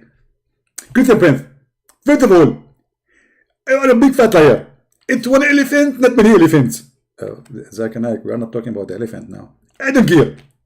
It's one elephant. Okay, it's one elephant. Still, how elephant can live in the desert and there's no water? I don't care. It's one elephant. Okay, but you open this topic now, but you will not answer. How one elephant can walk in the desert all this distance without water? I don't care. I'm telling you, it's one elephant. Okay, I got it.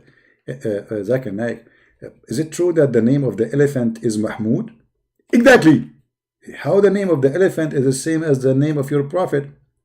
I don't know. But don't you think this is weird that your prophet had the same name of the elephant? Why? Do you think this elephant was a prophet too? Good Prince, I don't know it, and I answer you, and you are a liar. Okay, what about the angels? They are upset and they are in fear of garlic. They get offended. How you offend the angels by garlic? First of all, imagine yourself you are eating garlic or onion or leek, and then you go to the mosque. The person next to you, he will be disgusted. Hey, but I don't care about the next person now. Here it says the angels. Exactly. You are ignorant. Because when you are in the mosque, the person next to you is an angel. The person next to me in the mosque is an angel? Really? That's so good to be true. So I am in the mosque now, and there is next to me an angel, and I ate garlic. So what will happen to him? First of all, he will get dizzy. He will get what? Dizzy. The angel will get dizzy? Like, what does that mean? Like, there's birds that will go around his head?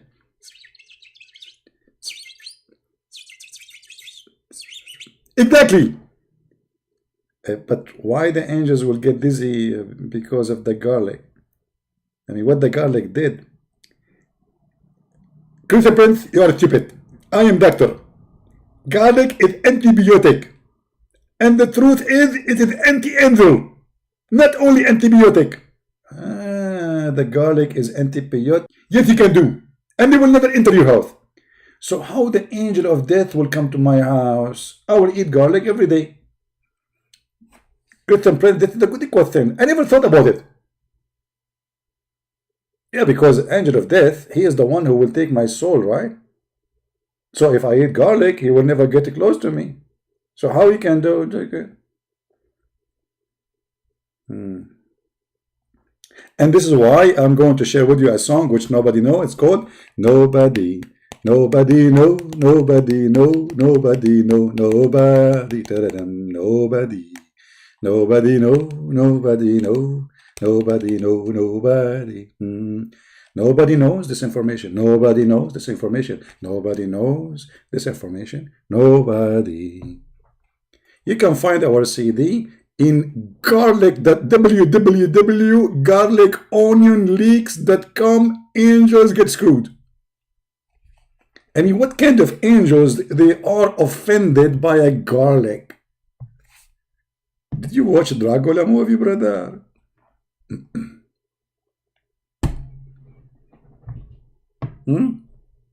What is this? This is too much. Dr. Muhammad, just follow his vegetation step. What do you mean, please stop? I'm just sharing with you this beautiful opera. This is opera, by the way. This is not a song. Okay, I will give you the opera version of it. La la la la la la la la la. La la la la la la la la la. No, nobody no, nobody no, nobody no. Nobody. Nobody no, nobody no, nobody no, nobody. So this is the opera version, which we are going to have in CD for you before the Christmas. I promise, by the will of Allah. Unbelievable. Crazy people, crazy people. What I would do with you? What I would do with you, huh? What I would do with you? You don't deserve my skills. What do you mean again? What's wrong with you? My friend, I'm not singing the same song again. This is YouTube is stuck. Don't you hear sometimes the CD stuck in that? This is not the same song, first of all. What do you mean?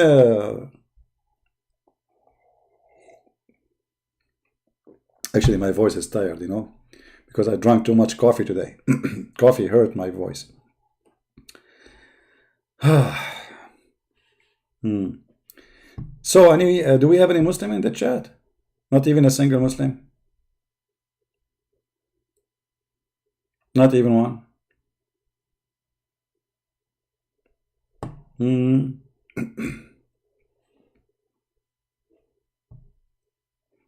There's an Arabian woman, from my town.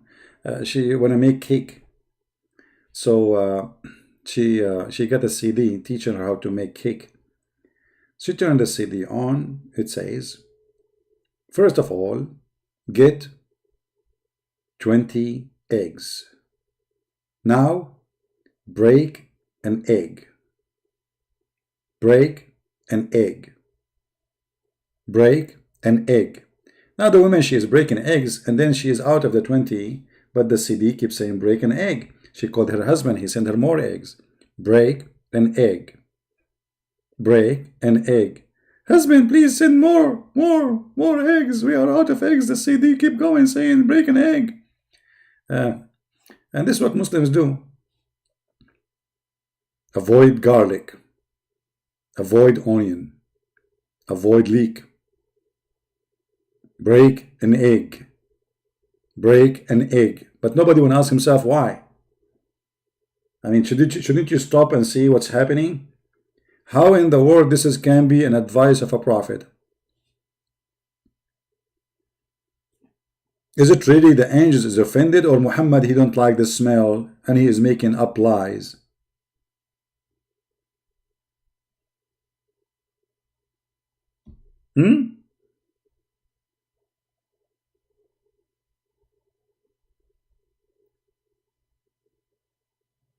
See, something wrong with YouTube. There's no way only 300 people watching.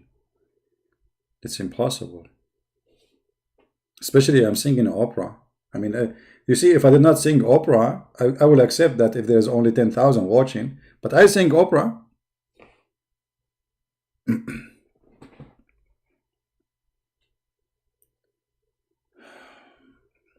Do we have a Muslim in the chat? If we have a Muslim in the chat, I will open my Skype. If there's any Muslim?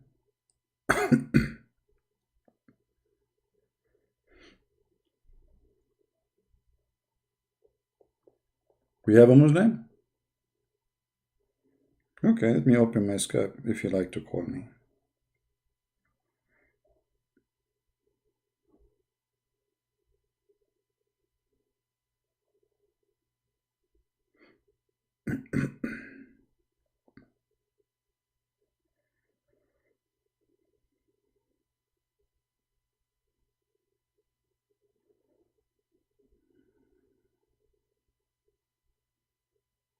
All right, my Skype is open. If there's any Muslim want to call, only Muslim, please. Anyone? Usually they call me when I go. You see, I mean, they are funny. They are heroes. They call my Skype, and then you answer them. They play for you Quran. And what the Quran saying? Nobody know, nobody know. But the slow version, like not my song. Like, nobody. Because, you have to be slow to follow this cult. So you have to go slow. Bismillahirrahmanirrahim. And they add in the whole letter, they add in. I mean, it's like putting your head inside an instant pot and somebody knock the pot with a piece of metal, like boing in your head.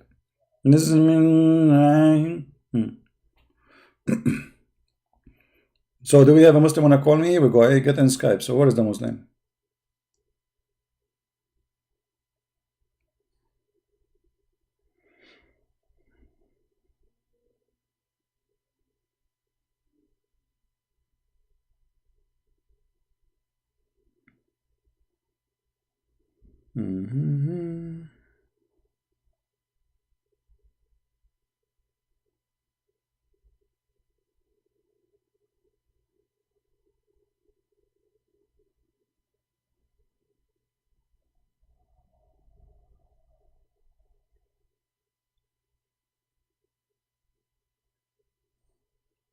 Anyone?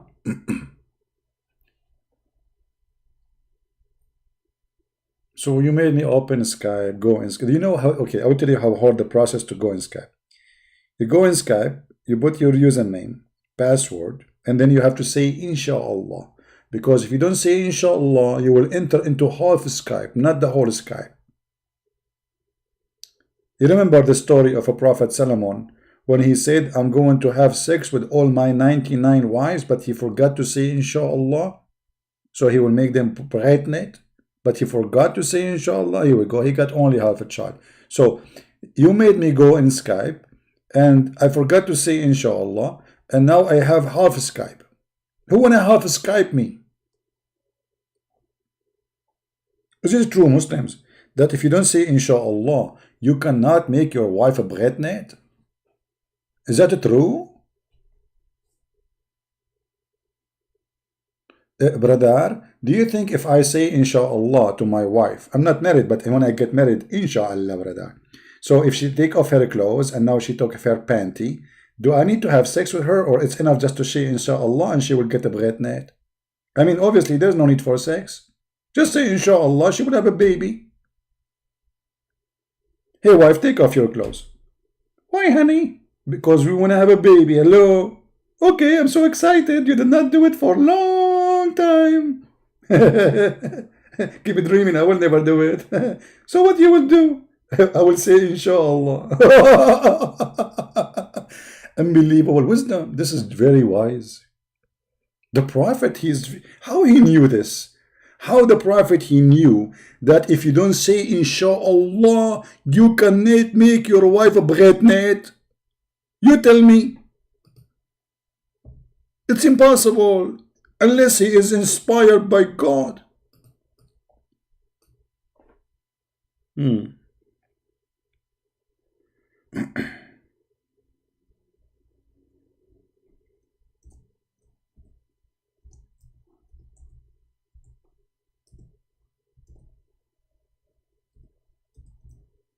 You remember the hadith, right?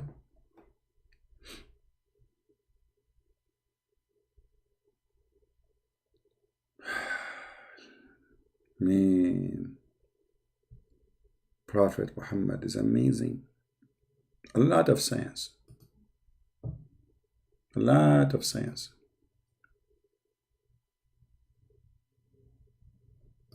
A lot of science. A lot of science. A lot of science. Sorry, the city is stuck, so I have to repeat. A lot of science.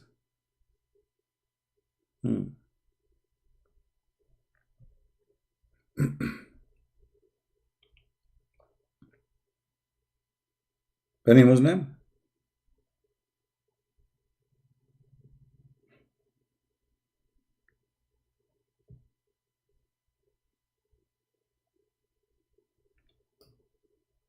And you know, if you have a corona, and let us say corona caused you to cough and your stomach is hurting, the doctor, he will give you a medicine.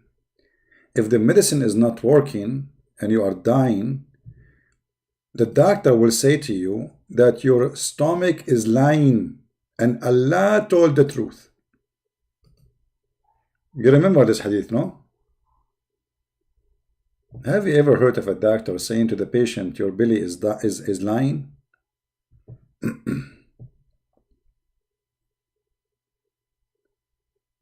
Any Muslim? Let's call before we go. Not a single Muslim. I'm very disappointed. Disappointed. Nobody call. Christian Prince.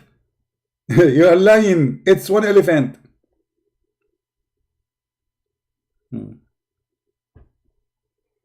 Anyone?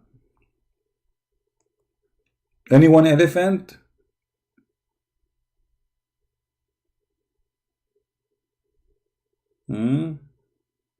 Okay. Well, how many of us, because I noticed that not many of you guys downloading the videos and doing what should be done. I noticed that the number of people look like nobody care. Uh, right now, after I finish, maybe 2 hours, 3 hours from now, I will delete all the last few videos we have in the last week. So yes, I delete my videos. I don't keep them. So please download the videos and share them with your friends. Don't make the work we do here go for nothing. All right? Because those videos are very important. Somebody, the Muslims, they try to fool him. They try to deceive your children, try to make them convert to Islam by lying to them. So what we do here is extremely important. It might be funny for you, but for me, it's not really funny. But let us say uh, a teacher who make his student excited in the class, he knew what he's doing. So I don't want people to be yawning, sleeping, and forgetting what we say. So this is why we make it mixed with comedy. Islam is a joke, that's obvious. Muhammad is a stupid, that's not the question. But I add my own flavor to the teaching so you guys remember it easy and you will not leave here with nothing. Because, jokes, they stay in your brain. Speeches, they will not usually. So if we can make the speech a joke, and at the same time we put the information there, that will make it stay in your brain for a long, long time. All right?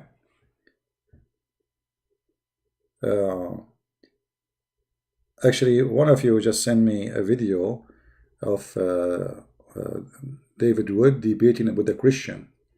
Maybe I should make a video about this guy. This guy is saying that we should not like speak against Islam or mock Islam. I should give him a shower maybe. That is stupid to say. Anyway, I want to say thank you all for being here. Thanks for all the supporters who support me doing nothing, which is beautiful. And they are taking my songs and selling them in the market, which is not fair.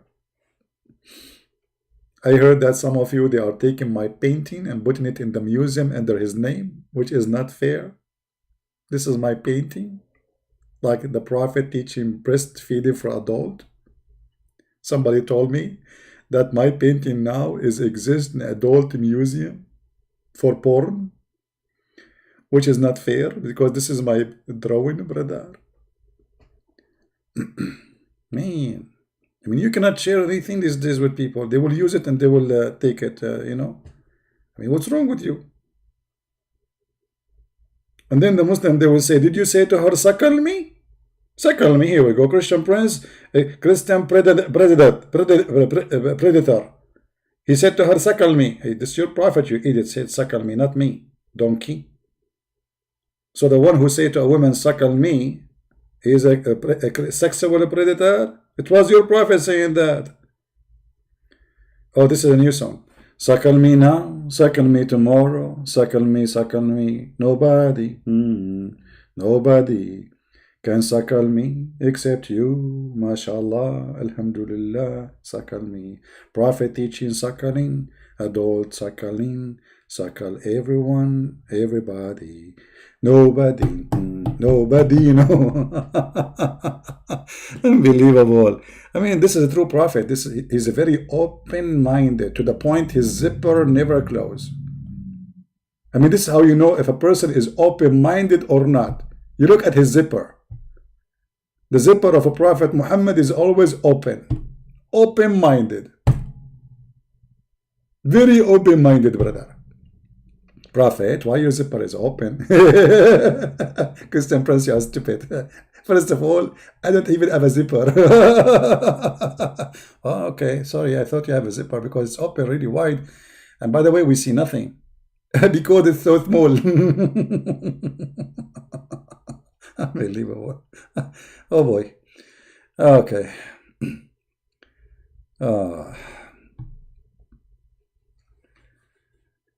So no, I hope that a Muslim will call, but nobody calling.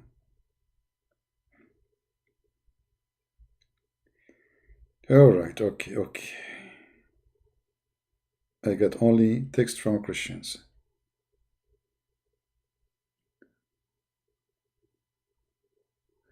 With those icons, like people are crying. Are you crying from laughing now?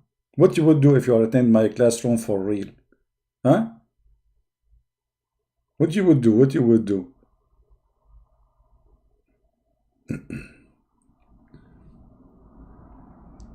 How many of you wish to attend a real seminar of mine in person? How many of you really?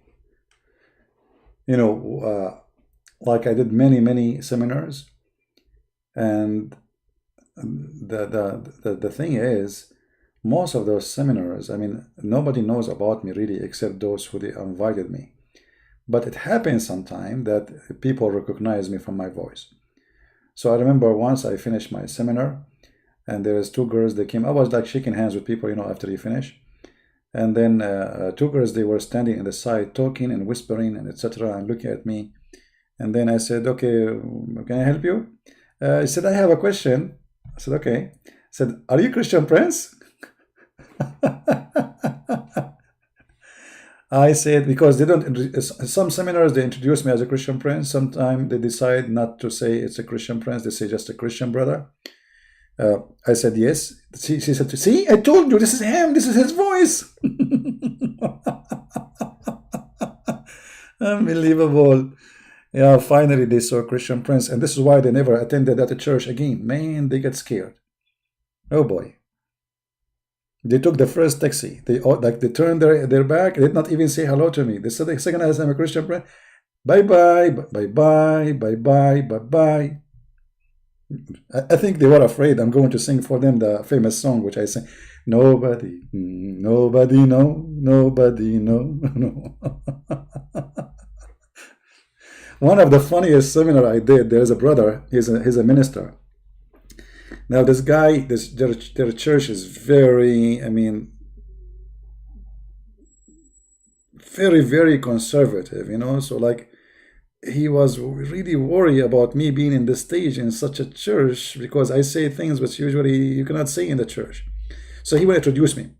So he starts saying, today our guest is kind of different than normal guests we see in TV or radio and media. And I'm sitting in the chair, okay, oh boy, what this guy is doing. He is kind of different with his words and the way he say things. He is not really politically correct.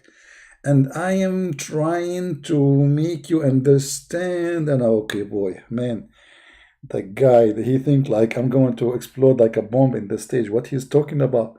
And you need to know that we should listen to him to the end. Oh, man, the guy is afraid they will leave before I start. Man, I was saying to myself, stop, they will leave before you start. You scared the hell of them. I mean, what this guy will do in the stage. And you need to know that really he's really fun, by the way. He's really fun. But he have different way. And so I went to the stage. I said, give me the microphone and please let me introduce myself and save yourself from this.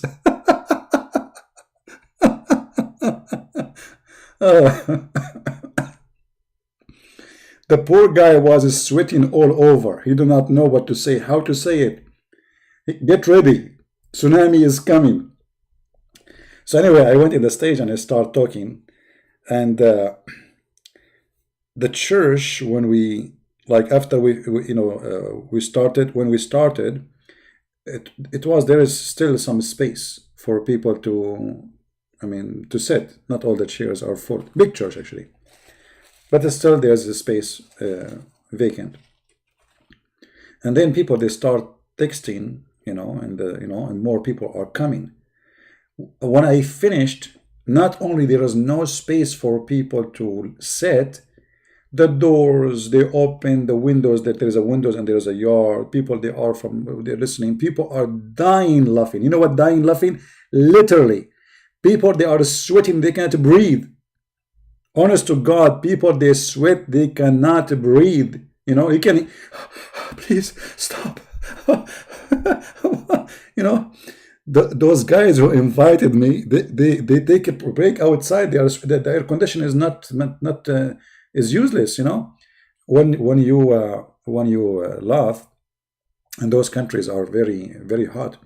So when you laugh really from your heart, you really sweat. So so badly. Uh, and after I finish, this minister, he said to me, last time you went in that stage, you spoke differently. There were different things. Did you like prepare yourself? I said no. He said, so those jokes you make, when you made them? I said, I just made them in the stage.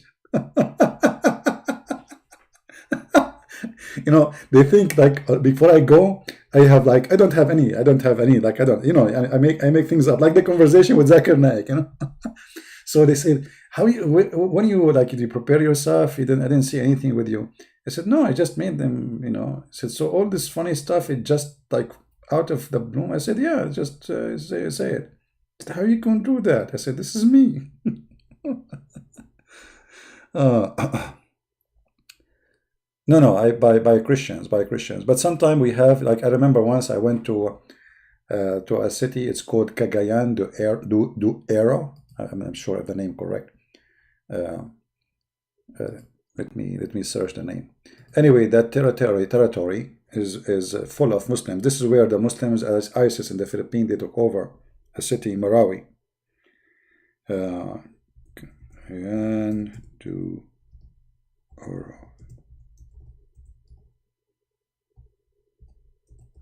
let me see if I'm saying the name correctly. Yeah. Anyway, so when I went in this town. First of all, like they were waiting for me in the airport. The airport, right away you arrive, you in the front of the airport, there's a flag of ISIS in the Philippines. Imagine. There's a mosque. Everybody in the airport is a Muslim. They have beard. I mean, right away you feel like you think you are going to Indonesia.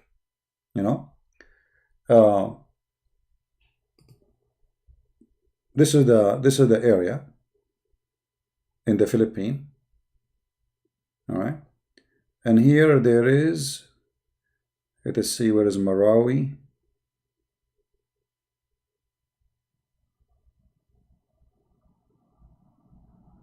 Anyway, so there was a present in the front. When the Muslims came, the pastors of the church, they put them in the front seats, in the front of me, right away in the front. And there was one Filipina with them. Supposedly she is a princess. Those the people, they have a tribe. They have a tribe, and they have like those tribe. They have leaders. So she is a princess of the head of the tribe. And this Filipina, she was a Muslim and she became a Christian later. I mean, she was born from a Muslim family, and then she became a Christian after that. And there was like a long line of Muslims, and actually the Muslims, they were dying laughing. I mean, not even one of them he got upset. One of them, he asked me if he can get a CD of what I am saying. I said, we don't have a CD really, but you can ask the church if they are recording anything. They can give it to you. Yeah, so the Muslims, they were laughing, and depend what kind of Muslims you are talking about. There is the most of them, they don't know what this cult is about. They were laughing, having fun, and they said, this is all is true. I mean, this is crazy. This is how, yeah.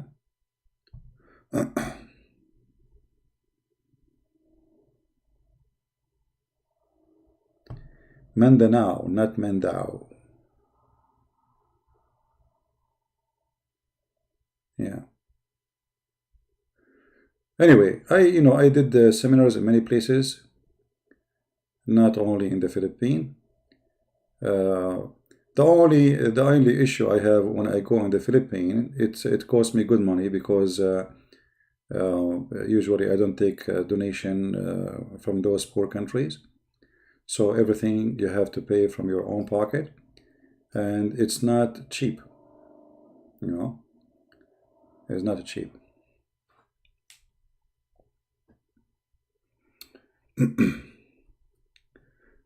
Philippines is beautiful, but I'm really worried about Filipinos these days because of this corona.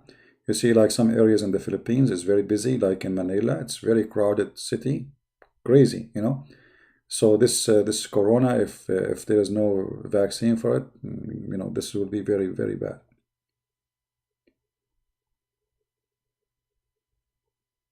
What do you do with Muslims who pick up and choose hadith? No problem. They can do that. Still beat them with their logic. Here we go. My Skype is open. I challenge any Muslim to call me and he choose his Quran or he chooses hadith and he's a prophet will get busted. So what? Choose. Choose as you wish. Actually, we practice this always. We say to the Muslim, choose the best verse for you in the Quran and challenge me to prove it wrong. Isn't this what always we do? Right?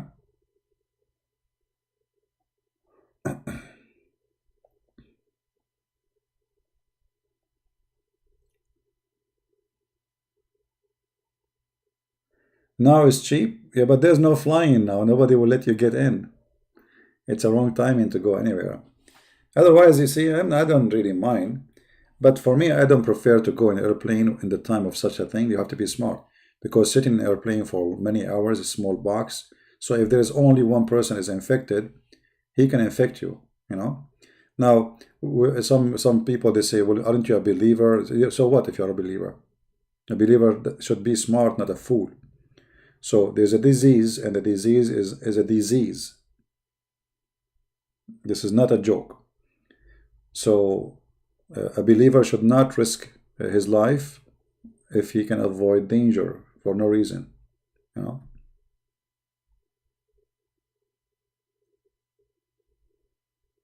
Yeah, but like you see, countries who have a lot of more advanced technology, they are in this ability with this disease. So what about countries like Indonesia, Philippines, Bangladesh? You see what's happening in Iran, and actually even Italy, because Italy have a very bad health system, very, very bad.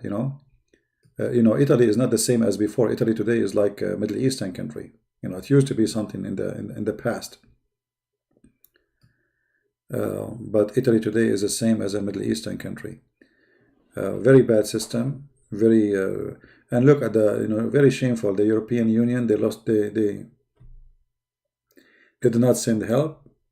They did not send doctors. They did not send medicine to Italy. They just locked their borders with Italy.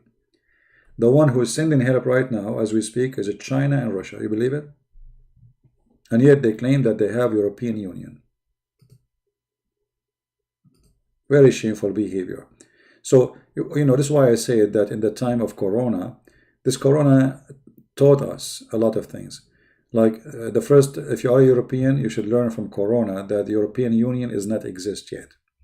Because if this is exist, then all of Europe should be treating each other as one country, which means the support, the help, the machines, the medicine should be available for everybody. Not you lock your borders and you don't send medicine to the country who need it most, like Italy. That's very shameful behavior. Disgusting, actually. Right? Very disgusting.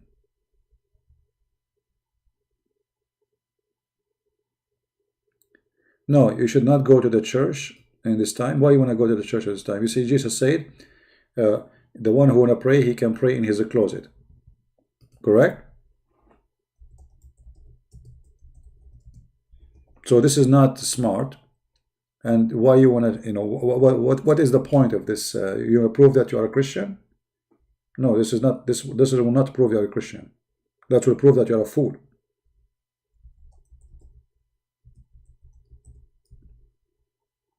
Right? Because first of all, when you go, let us say you don't care about getting sick, but then you will go home. You will make your children sick. I mean, what kind of a hero you are?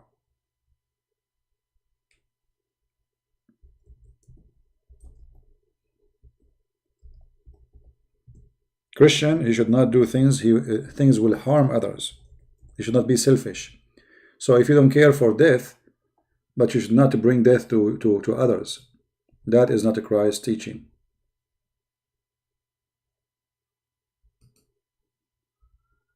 And if you want to pray, you can pray. Jesus said, go to your closet and pray. As simple as that.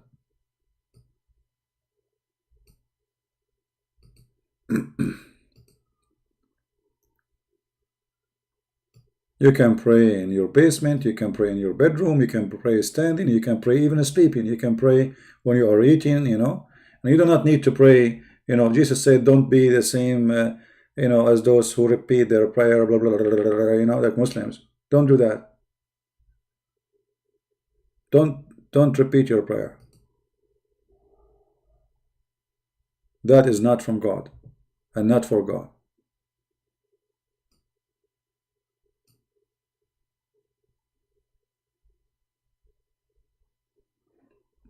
God, he do not need repeaters. He knew what he want. He knew even your heart before even you say it. So make your prayer simple, faithful, truthful. Few words is better than a million words.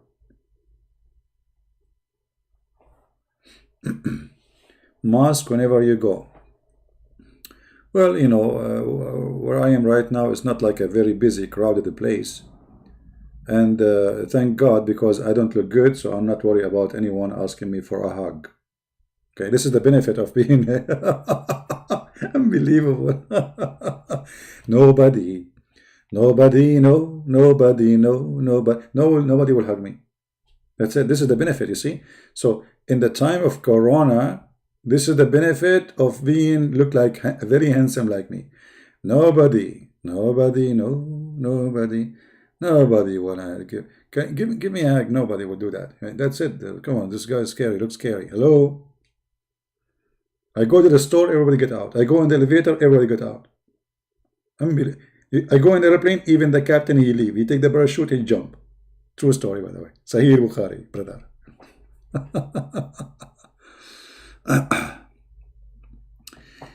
Yeah, you know, thank God, I'm very, you know, my health is good. But you cannot just say, okay, I'm healthy, and that's mean I can fight this virus. You never know. Virus can take you down. And if somebody die because of a virus, it doesn't mean he is bad or he is good, or you know, it's a virus. Come to the bad, to come to the good. You know, disciple of Jesus, they've been killed. Christians died by millions. Is that supposed to will make me look better? My friend, what Tom Cruise? Oh boy, I prefer to take a cruise full of Corona not to look like Tom Cruise. What are you talking about, man? Why you want to be like Tom Cruise? By the way, you know, when you are a person who is attached to a famous star, you will see him handsome, but doesn't mean that he is really handsome, because you know the look is not really what driving you as much it is this guy is famous, so they make him a star in your eyes. They make him look so handsome. If you look at most of those people who hang their pictures, they didn't even look good at all. Can I talk right now? My father is around. I cannot talk. Can you answer the above? Okay.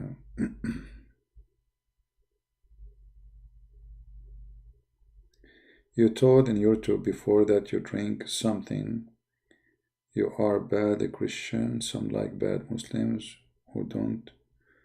We don't kill anybody and we love everyone. Well, I don't know what I understand what this guy is saying. A Muslim saying, why you drink if you are a good Christian? Muhammad, the one who's asking me. First of all, who said to you I drink? Secondly, drinking doesn't make you bad. It's what you do. As an example, if somebody drink beer, but he never raped children like your prophet, so who is better? And who said to you that Muhammad did not drink? Muhammad used to drink 3 days, 4 days a week. Actually, he used to teach Muslims how to make alcohol. To the point even he praised alcohol in the Quran. and he claimed that alcohol is a sign from Allah. It's a miracle. And it's a good money, blessed money. So a Muslim, he think because he is not drinking now, that's what make him a good guy. So here we go. Go and walk in the Middle East. Supposedly they don't drink. If you are a female, they will rip you apart. If you go in the bus, every scumbag will touch you. But you don't drink, brother. So those Muslims, they think, oh, we don't drink. We don't eat pork. Supposedly that make them better. My friend, go and look around you. Are you blind? And this is your Quran. Praising alcohol. Saying it is a sign from Allah. And it's a goodly provision. So if alcohol is bad and ugly, what kind of God praising alcohol? Is that a verse I made or it's in the Quran?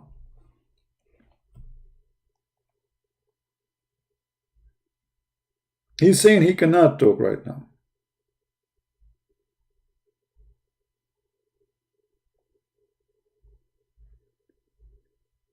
Then he said, question, why Prophet David and Solomon, they killed people? You idiot. The Quran and your Muhammad, he said that David even he killed a man to take his wife. So why Allah make him a prophet?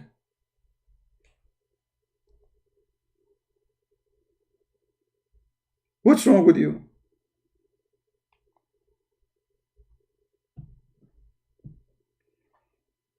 And David in the Bible, he was a person who commits sin and he asked God for forgiveness. If you read the book of Psalm, you will find that David is all the songs supposedly he is asking for forgiveness. He's repenting. So who said that we say that David was a wonderful man? We don't say that. David was a killer. David was a womanizer. David was a bad man. David was a harmful person. I mean, everything bad in the world, you can put it in David. And the Bible mentioned that. The difference is that you Muslim, you claim that Muhammad, he is a great man. But yet he did not repent for all the sin he did. He claimed that Allah told him to do that. So David, when he was a bad person, he did not claim that God told him to go and kill a man so he can take his wife. This was his crime.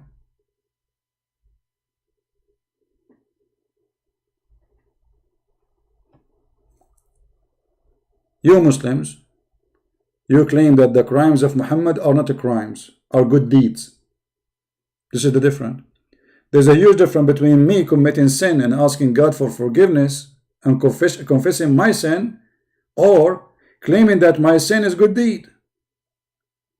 So the difference between David and Muhammad, he commit way more ugly crimes, but yet Muhammad, he never confessed his sin. He never said that I am a very bad person and to God I ask forgiveness.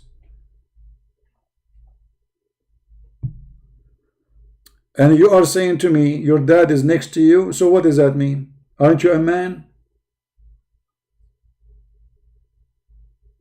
What will happen? So what if your dad is next to you?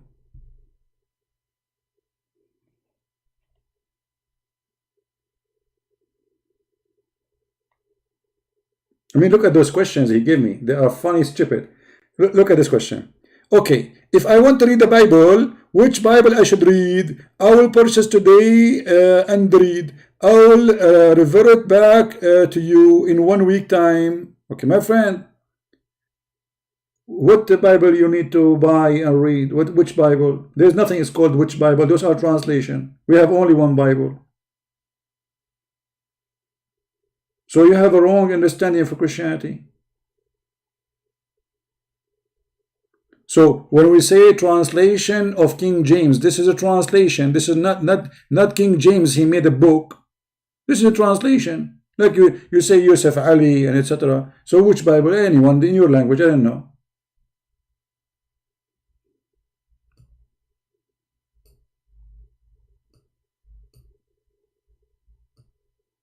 Be smart, be vigilant. I'm not trying to put you down, my friend. I'm trying to speak to you as an adult. Be an adult.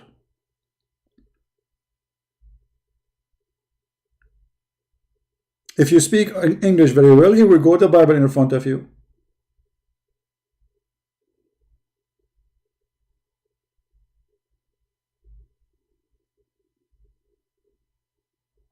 Do you remember, guys, the gentleman, the doctor, what his name? I forgot his name. The one who he argued with me for 2 hours and then I hang up on him. What was his name? Dr. what? I forgot. This is just 10 days ago, 15 days ago. He sent me a message saying, God bless you for showing me all those things, which means he agreed with me and maybe he left Islam. Hamoudi, Dr. Hamoudi. Dr. Hamoudi, yeah. Yeah. He sent me a message saying, God bless you for showing me all those things, which means he agreed.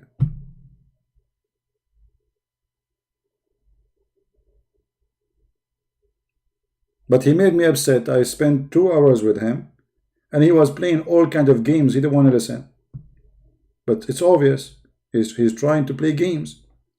But then looked like he went by himself and he checked it out. I mean, okay, he could not resist that this is true. So he sent me a message saying, God bless you for showing me, which means he saw the truth and he is out of Islam. And I did not get a chance actually to text him after he sent me that. Let me search for his name, Dr. Hamoudi.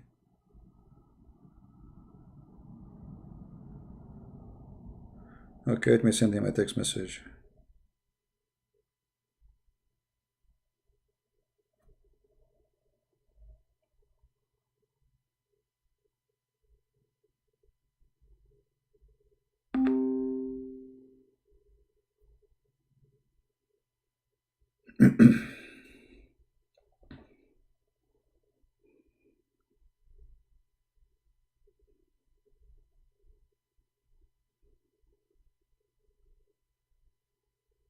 Yeah, I just sent him a text message.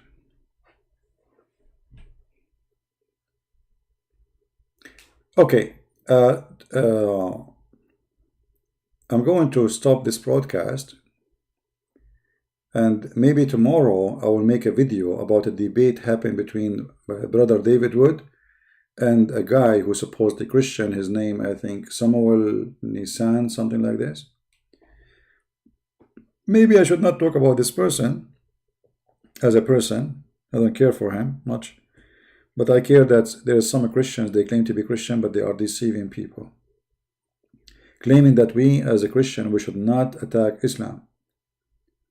And you know, always when somebody, he come with such a claim, ask him, how many, okay, so those like Christian Prince or whatever, David Wood, they are wrong. They are wrong in the way they do things. They attack Islam. How many Muslims was able to accept Christ because of the way you do things? If he said 0, obviously he is not truthful. Correct, guys? That means he's being foolish. Because imagine you are teaching me how to do fishing, but you never get a fish.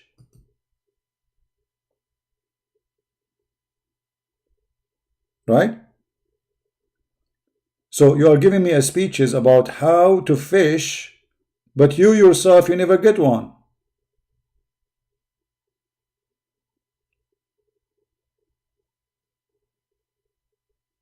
And that is called foolishness. Those people we should not listen to. They are speaking foolishness and they are not being Christians. They are trying to stop you, actually. They are used by the devil to stop you from doing the work which we should do as a Christian. I remember once a bishop, he's a very old man. I respect him, actually. He's a good man.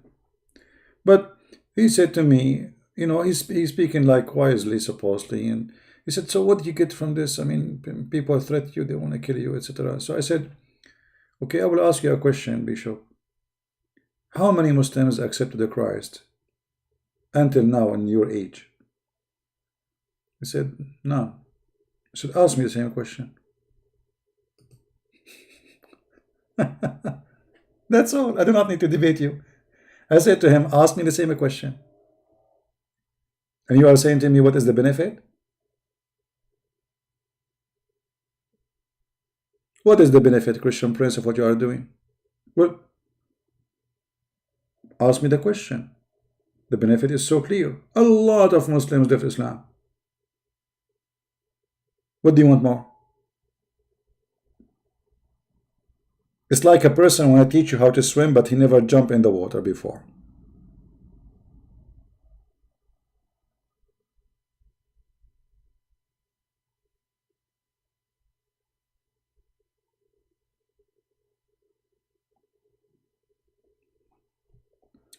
And Jesus, he mocked the liars. He exposed them. He called them, you are sons of snakes. He said to them, if you are, he was even speaking to the Jews, the real Jews who believe in the true God, not fake pagan people following Blackstone. Even they are real Jews, yet he said to them, sons of snakes, sons of vipers. If you are the sons of Abraham, you do the work of your father Abraham.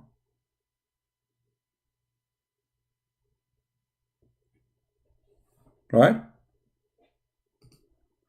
So don't make those people fool you. We have enough foolishness. Islam exists actually because the Christians are not taking a stand to expose this cult. So a Muslim, he come to your child, and your child did not know anything about Islam. His family did not teach him. The church did not teach him. The priest did not teach him. So he go and he face a Muslim, and the Muslim, they start hitting him with the questions, and your child will be a victim of deception because he never been taught. Because we should not mock Islam. We should not say to a Muslim, you are wrong. He said in the video actually, we should, if we want to teach a Muslim that 2 plus 2 plus 4 is 6, is not by saying it's not 7, not 8, not 10, by saying it is 6. That's stupid. Because first of all, this is not about mathematics, and your example is very silly. Secondly, if you don't show him what is wrong, then how will he know what is not wrong? So what do you mean we don't say to him 7, it's not 7, it's not 8? So if a person, he believes it's 8, so we say to him it's not 8? We don't say to him that?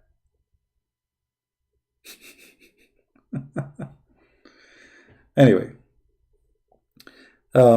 maybe tomorrow I will try to make a video about him, so we can, get those people busted.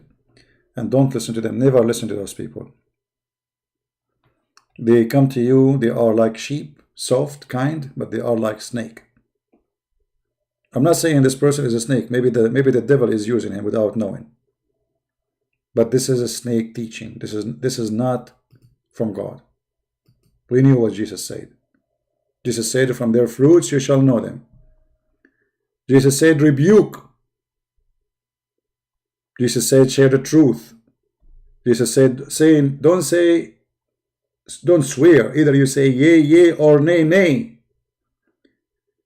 Jesus said, whoever denied the Father and the Son, he is an Antichrist. As simple as that.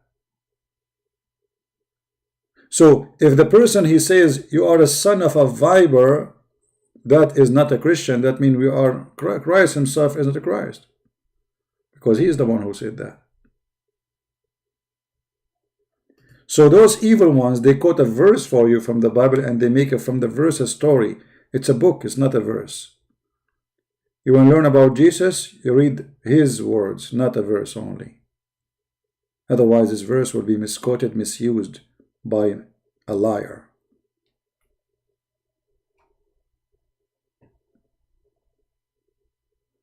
Like the Muslims, they take my videos and they cut it and they edit it and they put things and they make it sound like something I did not say. This is what you are doing. They take a verse from the Bible, say, see what the verse is saying?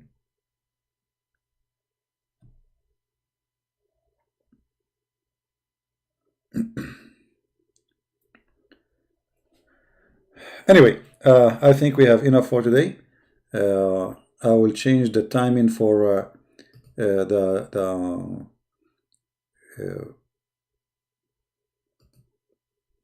quality of life. I don't think it's a good idea to go now after those hours we are here. Too many hours already. I will change the date to tomorrow, but not sure what time I should do it.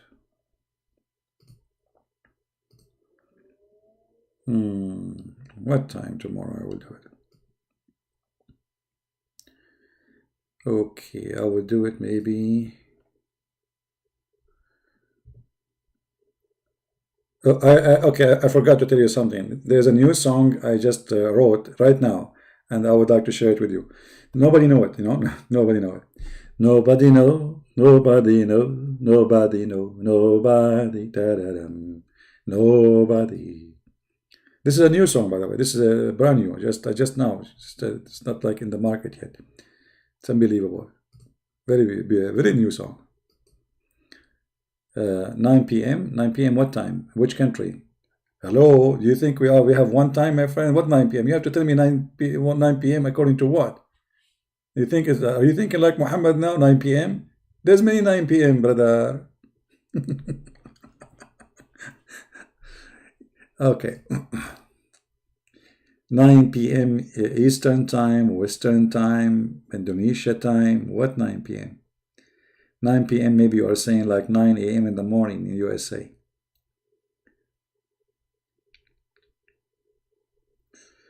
Okay, let's see. We will make it morning time in USA is going to be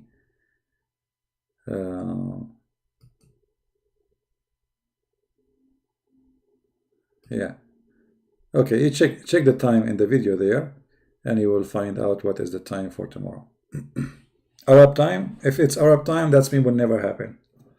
You know, when an Arab guy he says to you, "I will be there at 6 o'clock," that means maybe in the coming 6th century, 600 years, 6,000 years. You know, yeah. You call the electric company, you say to them, we lost electricity. They say to you, Inshallah, we will fix it. And then you wait 1 day, 2 days, 3 days, 4 days, 5 days, 7 days. You call them again. Brother, we have no electricity here.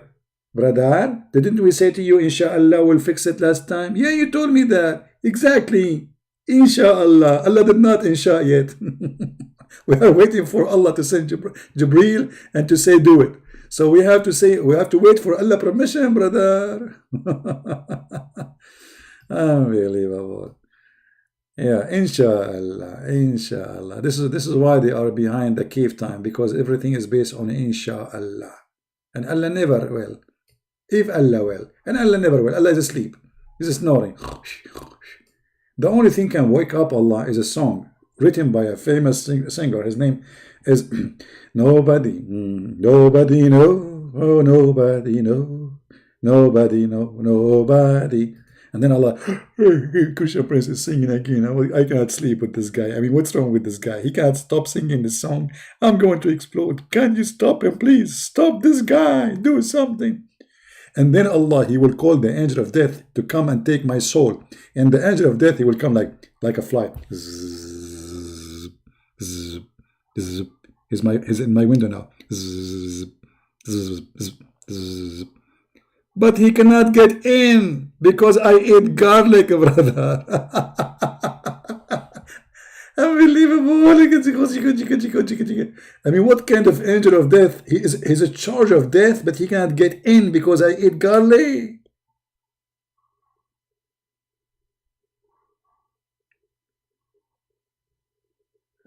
Mean. Look like Allah did not have angels, He have Dracula. By the way, how many of you know the true story of Dracula? I went to the castle of Dracula. Actually, I took a video there too. Dracula was not a bad person, and all those fiction lies about him, it's lies. This is not true. You know, garlic and killing people, sucking their blood, crazy stuff. No. Dracula is a good man who fought the Turkish occupation. And he really sacrificed a lot to fight the occupation of the Turkish.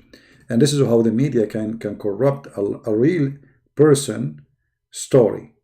Fabricate a story about him. This person is not a bad person. Yeah. He is not a bad person. But a movie make you believe in things which is absolutely false. So never take your stories from movies. Never. Yeah, the person was fighting the Turkish occupation, and the Turkish, they hate him to death. You know?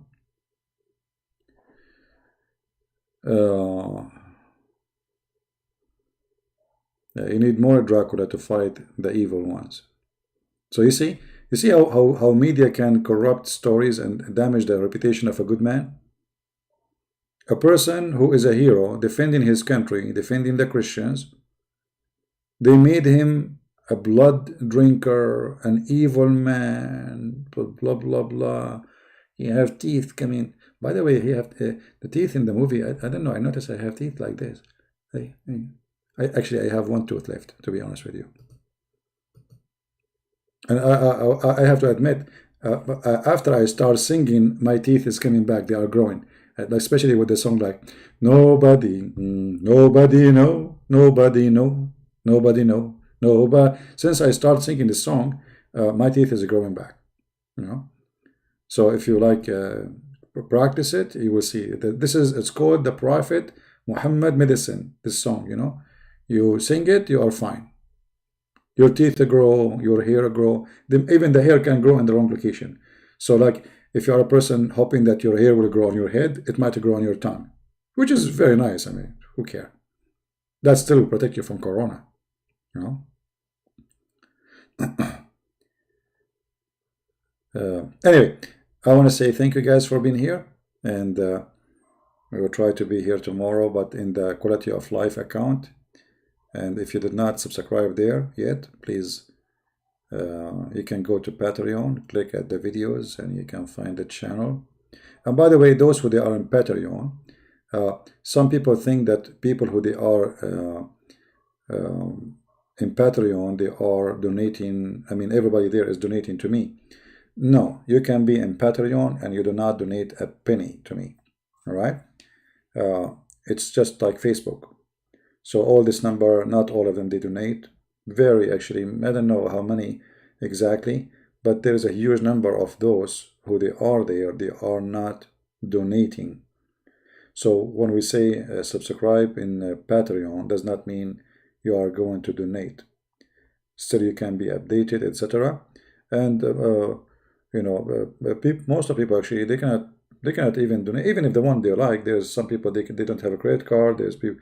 So Patreon, you see, I don't do my work for people who donate. I do my work for all of you. You are poor, you are rich, you have money, you don't have money. I don't care. I don't care really.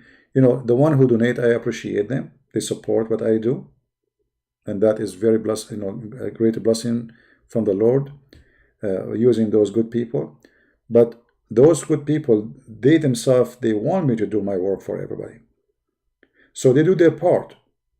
But don't ever think that my work is done for those who donate. My work is done for everybody, starting with the poor before the rich.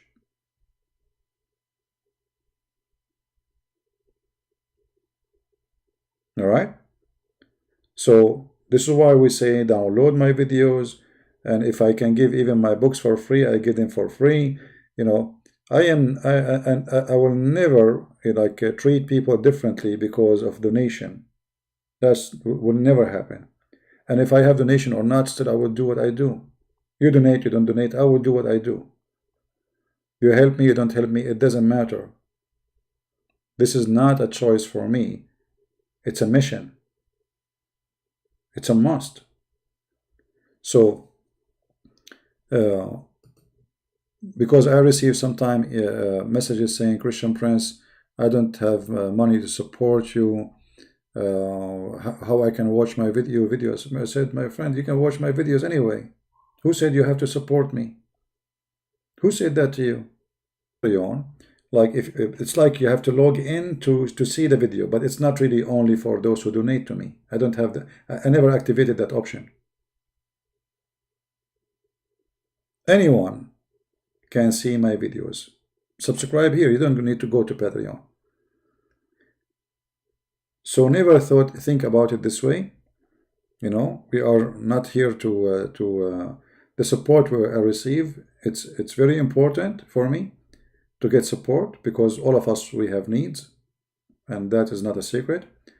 But not because of that we do what we do. And those who support us, they will not themselves accept to be treated differently. Otherwise they are the one who will need a special treatment because he donate. Obviously he's hypocrite, right? And if you know someone is poor in your area and you are a poor person, you better help the one who is in your town need your help.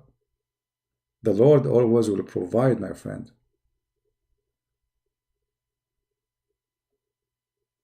Like now we have this corona madness. There is people, they have no job. There is people, there's old people, they cannot go in the store. They are afraid to get out because this disease can target easy the old ones. So we have a duty as a Christians. We have a duty, very important duty. And actually, right now, because of this corona, can be a great opportunity for us to reach out to people who need help. To be a real Christians. If you have extra money, you can buy some food for somebody, buy food for somebody.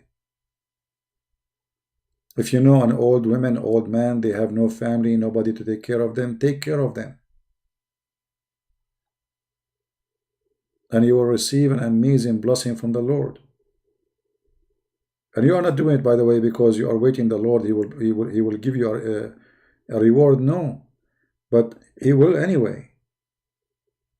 For he said, I was hungry and you feeded me. I was a prisoner and you visited me. I was sick and you came to me. I was a stranger, you took me in.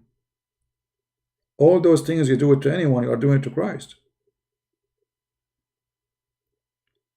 So when we help each other, doesn't mean that we help a person because we are waiting for an exchange. He will do something for me. That is not a Christian fellowship. A Christian, he help no matter what is the response. I help Muslims. Some of them, they pray for my death. Some of them, they wish they can kill me. But I still love them and I will help them. And many of them, they leave Islam and they come to Christ. I'm not expecting from them anything positive.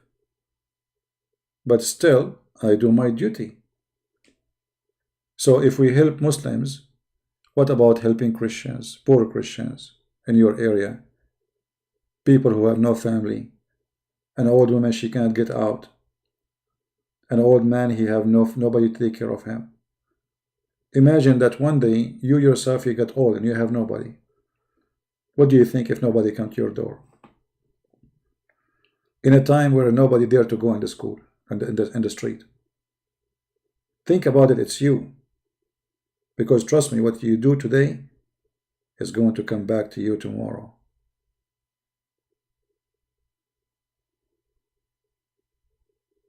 So, helping others is a Christian-like, Christ-like, and will give you a rejoice, a happiness in the time of sadness.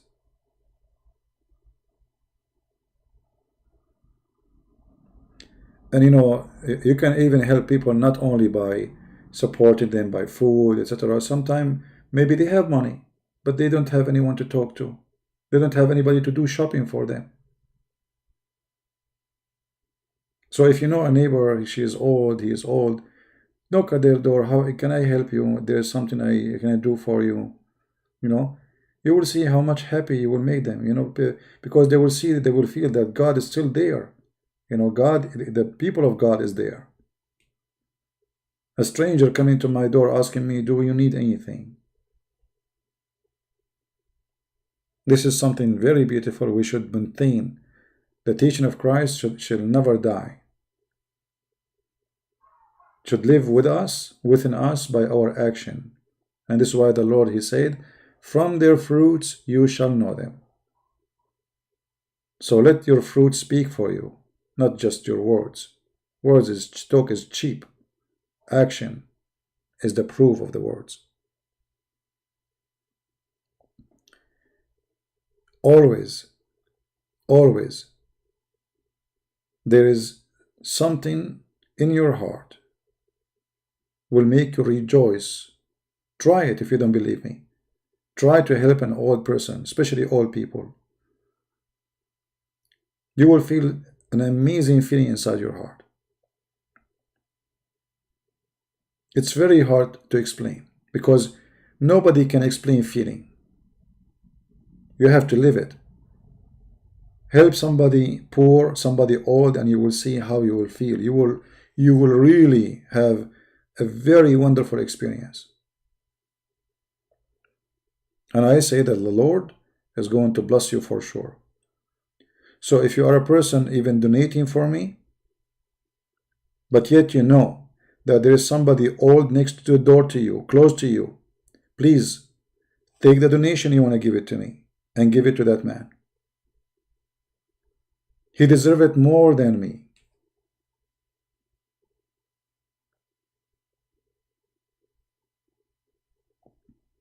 Those people, they need a special care from us. They are us one day. It is you and me one day when we are old. See yourself there.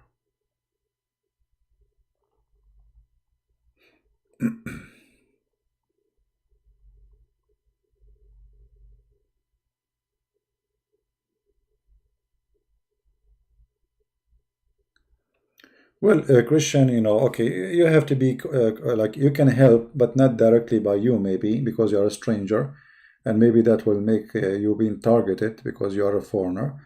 But you can go to a church minister, somebody you know, and you can help through them. Not necessarily you do it directly, right? Not necessarily you do it directly.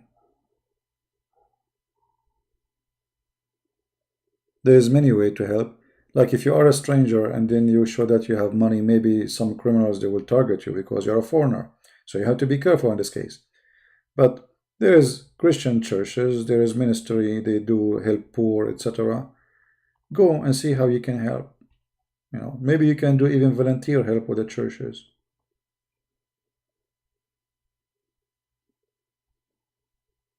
There's many amazing Christians. They go and they teach in faraway villages, and there is many ways you can do.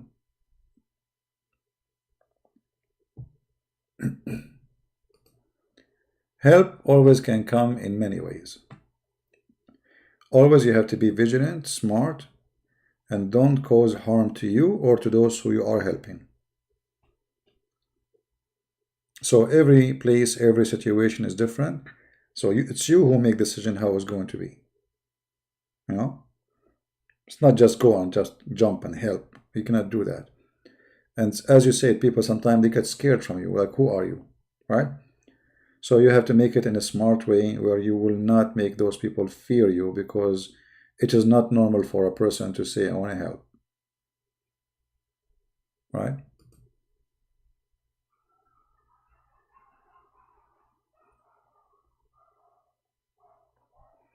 All right, Linda. We are Indonesian, have many brothers and sisters, but put subtitle in your video. Well, I don't know. I think I have it an option that a subtitle should be activated automatically, but look like it's not working. But what you can do, you can download the video to your channel and activate the subtitle. Will be added there. The automatic one.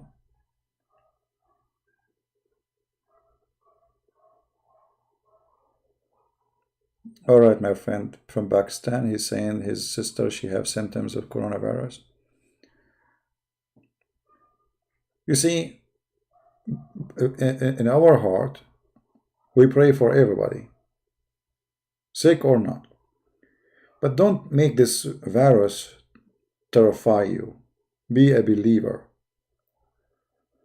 You see, I don't like to get sick, for sure. Nobody like to get sick. Nobody like to be tortured by a disease and etc. It's ugly. But don't make the fear of illness kill you before the illness itself. Because the problem is, when we go in fear mode, then our immune system is weak. You see, when you are like, you remember Muhammad, he says, I was victorious by terror. He said, I was victorious by terror. This is the coronavirus.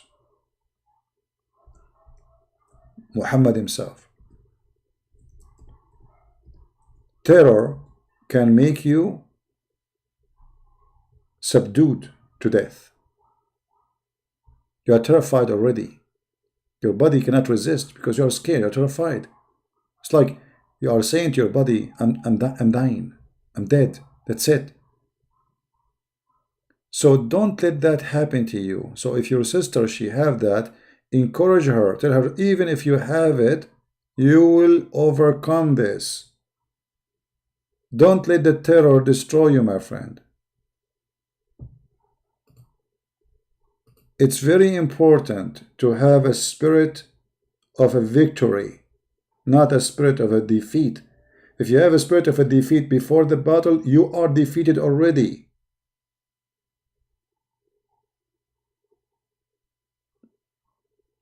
Do you understand me? You cannot fight anything if you are already terrified.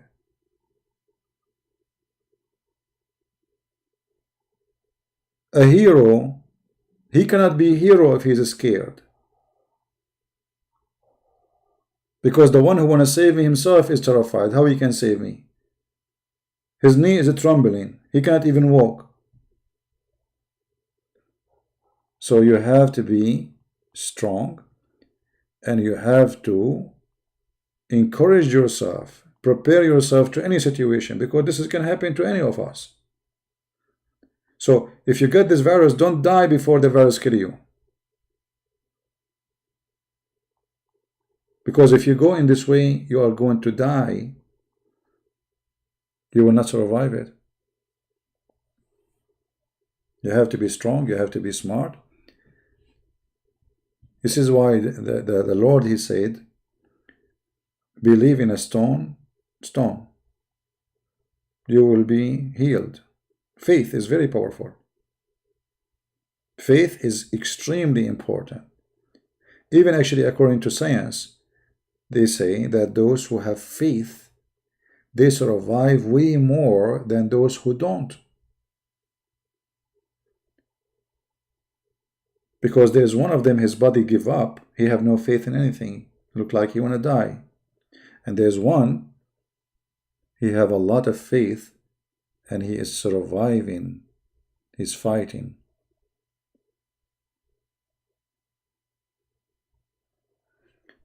Maybe we should make a special video about this.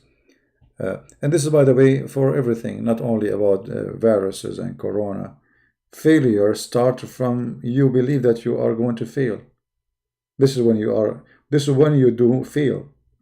The second you feel that, or you convince yourself that you are going to face a failure, this is the time before the failure happens, you fail already. So you have to be careful, stay strong. Even if this ugly virus came to your life, God forbid, don't be terrified and don't be scared. Your faith will help you to overcome a very harsh time.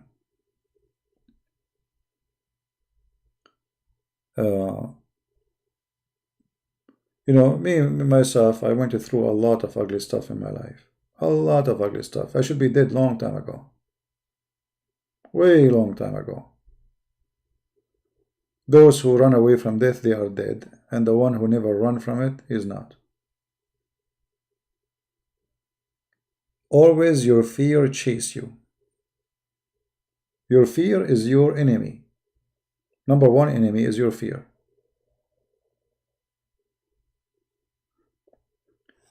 There is people, they cannot walk in the dark. Right? But the dark is not different from the daytime. Except you don't see. So because you have fear, you are a new person. You are a different person. You are not the person we know in the daytime. Fear, my friend, can change you, can humiliate you, can make the big man small tiny rat.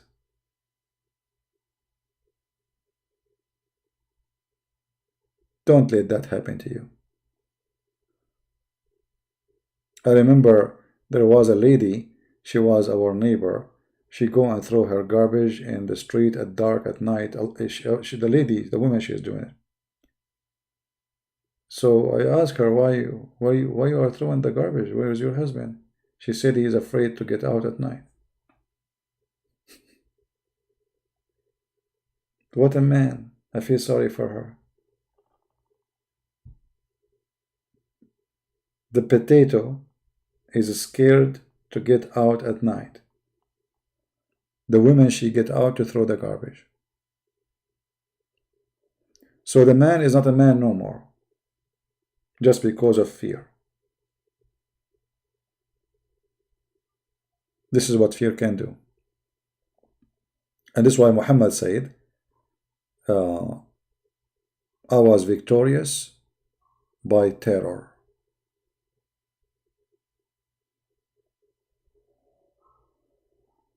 People, they knew that the terrorist Muhammad is coming. Because they have fear, they surrender. They don't even fight him. Right?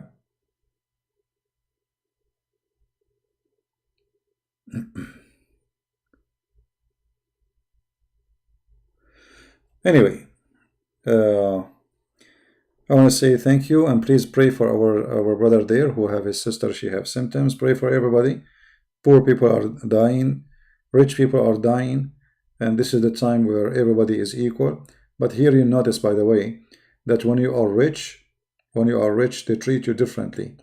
Even in Italy, I saw in the news that those who they are rich, they are getting a treatment which the poor one, they do not have. Imagine in Italy, like a famous football player and his girlfriend, they get sick, right away they treat them, they give them all what they need, they give them the machine, whatever, treatment. But those who they are poor, they are taking the machine from their breathing, so they will die, which means they are killing them because there's not enough machines. So the one who have money, they give him the machine to breathe. The one who don't have money, they let him die. And this is happening everywhere. The world is very evil.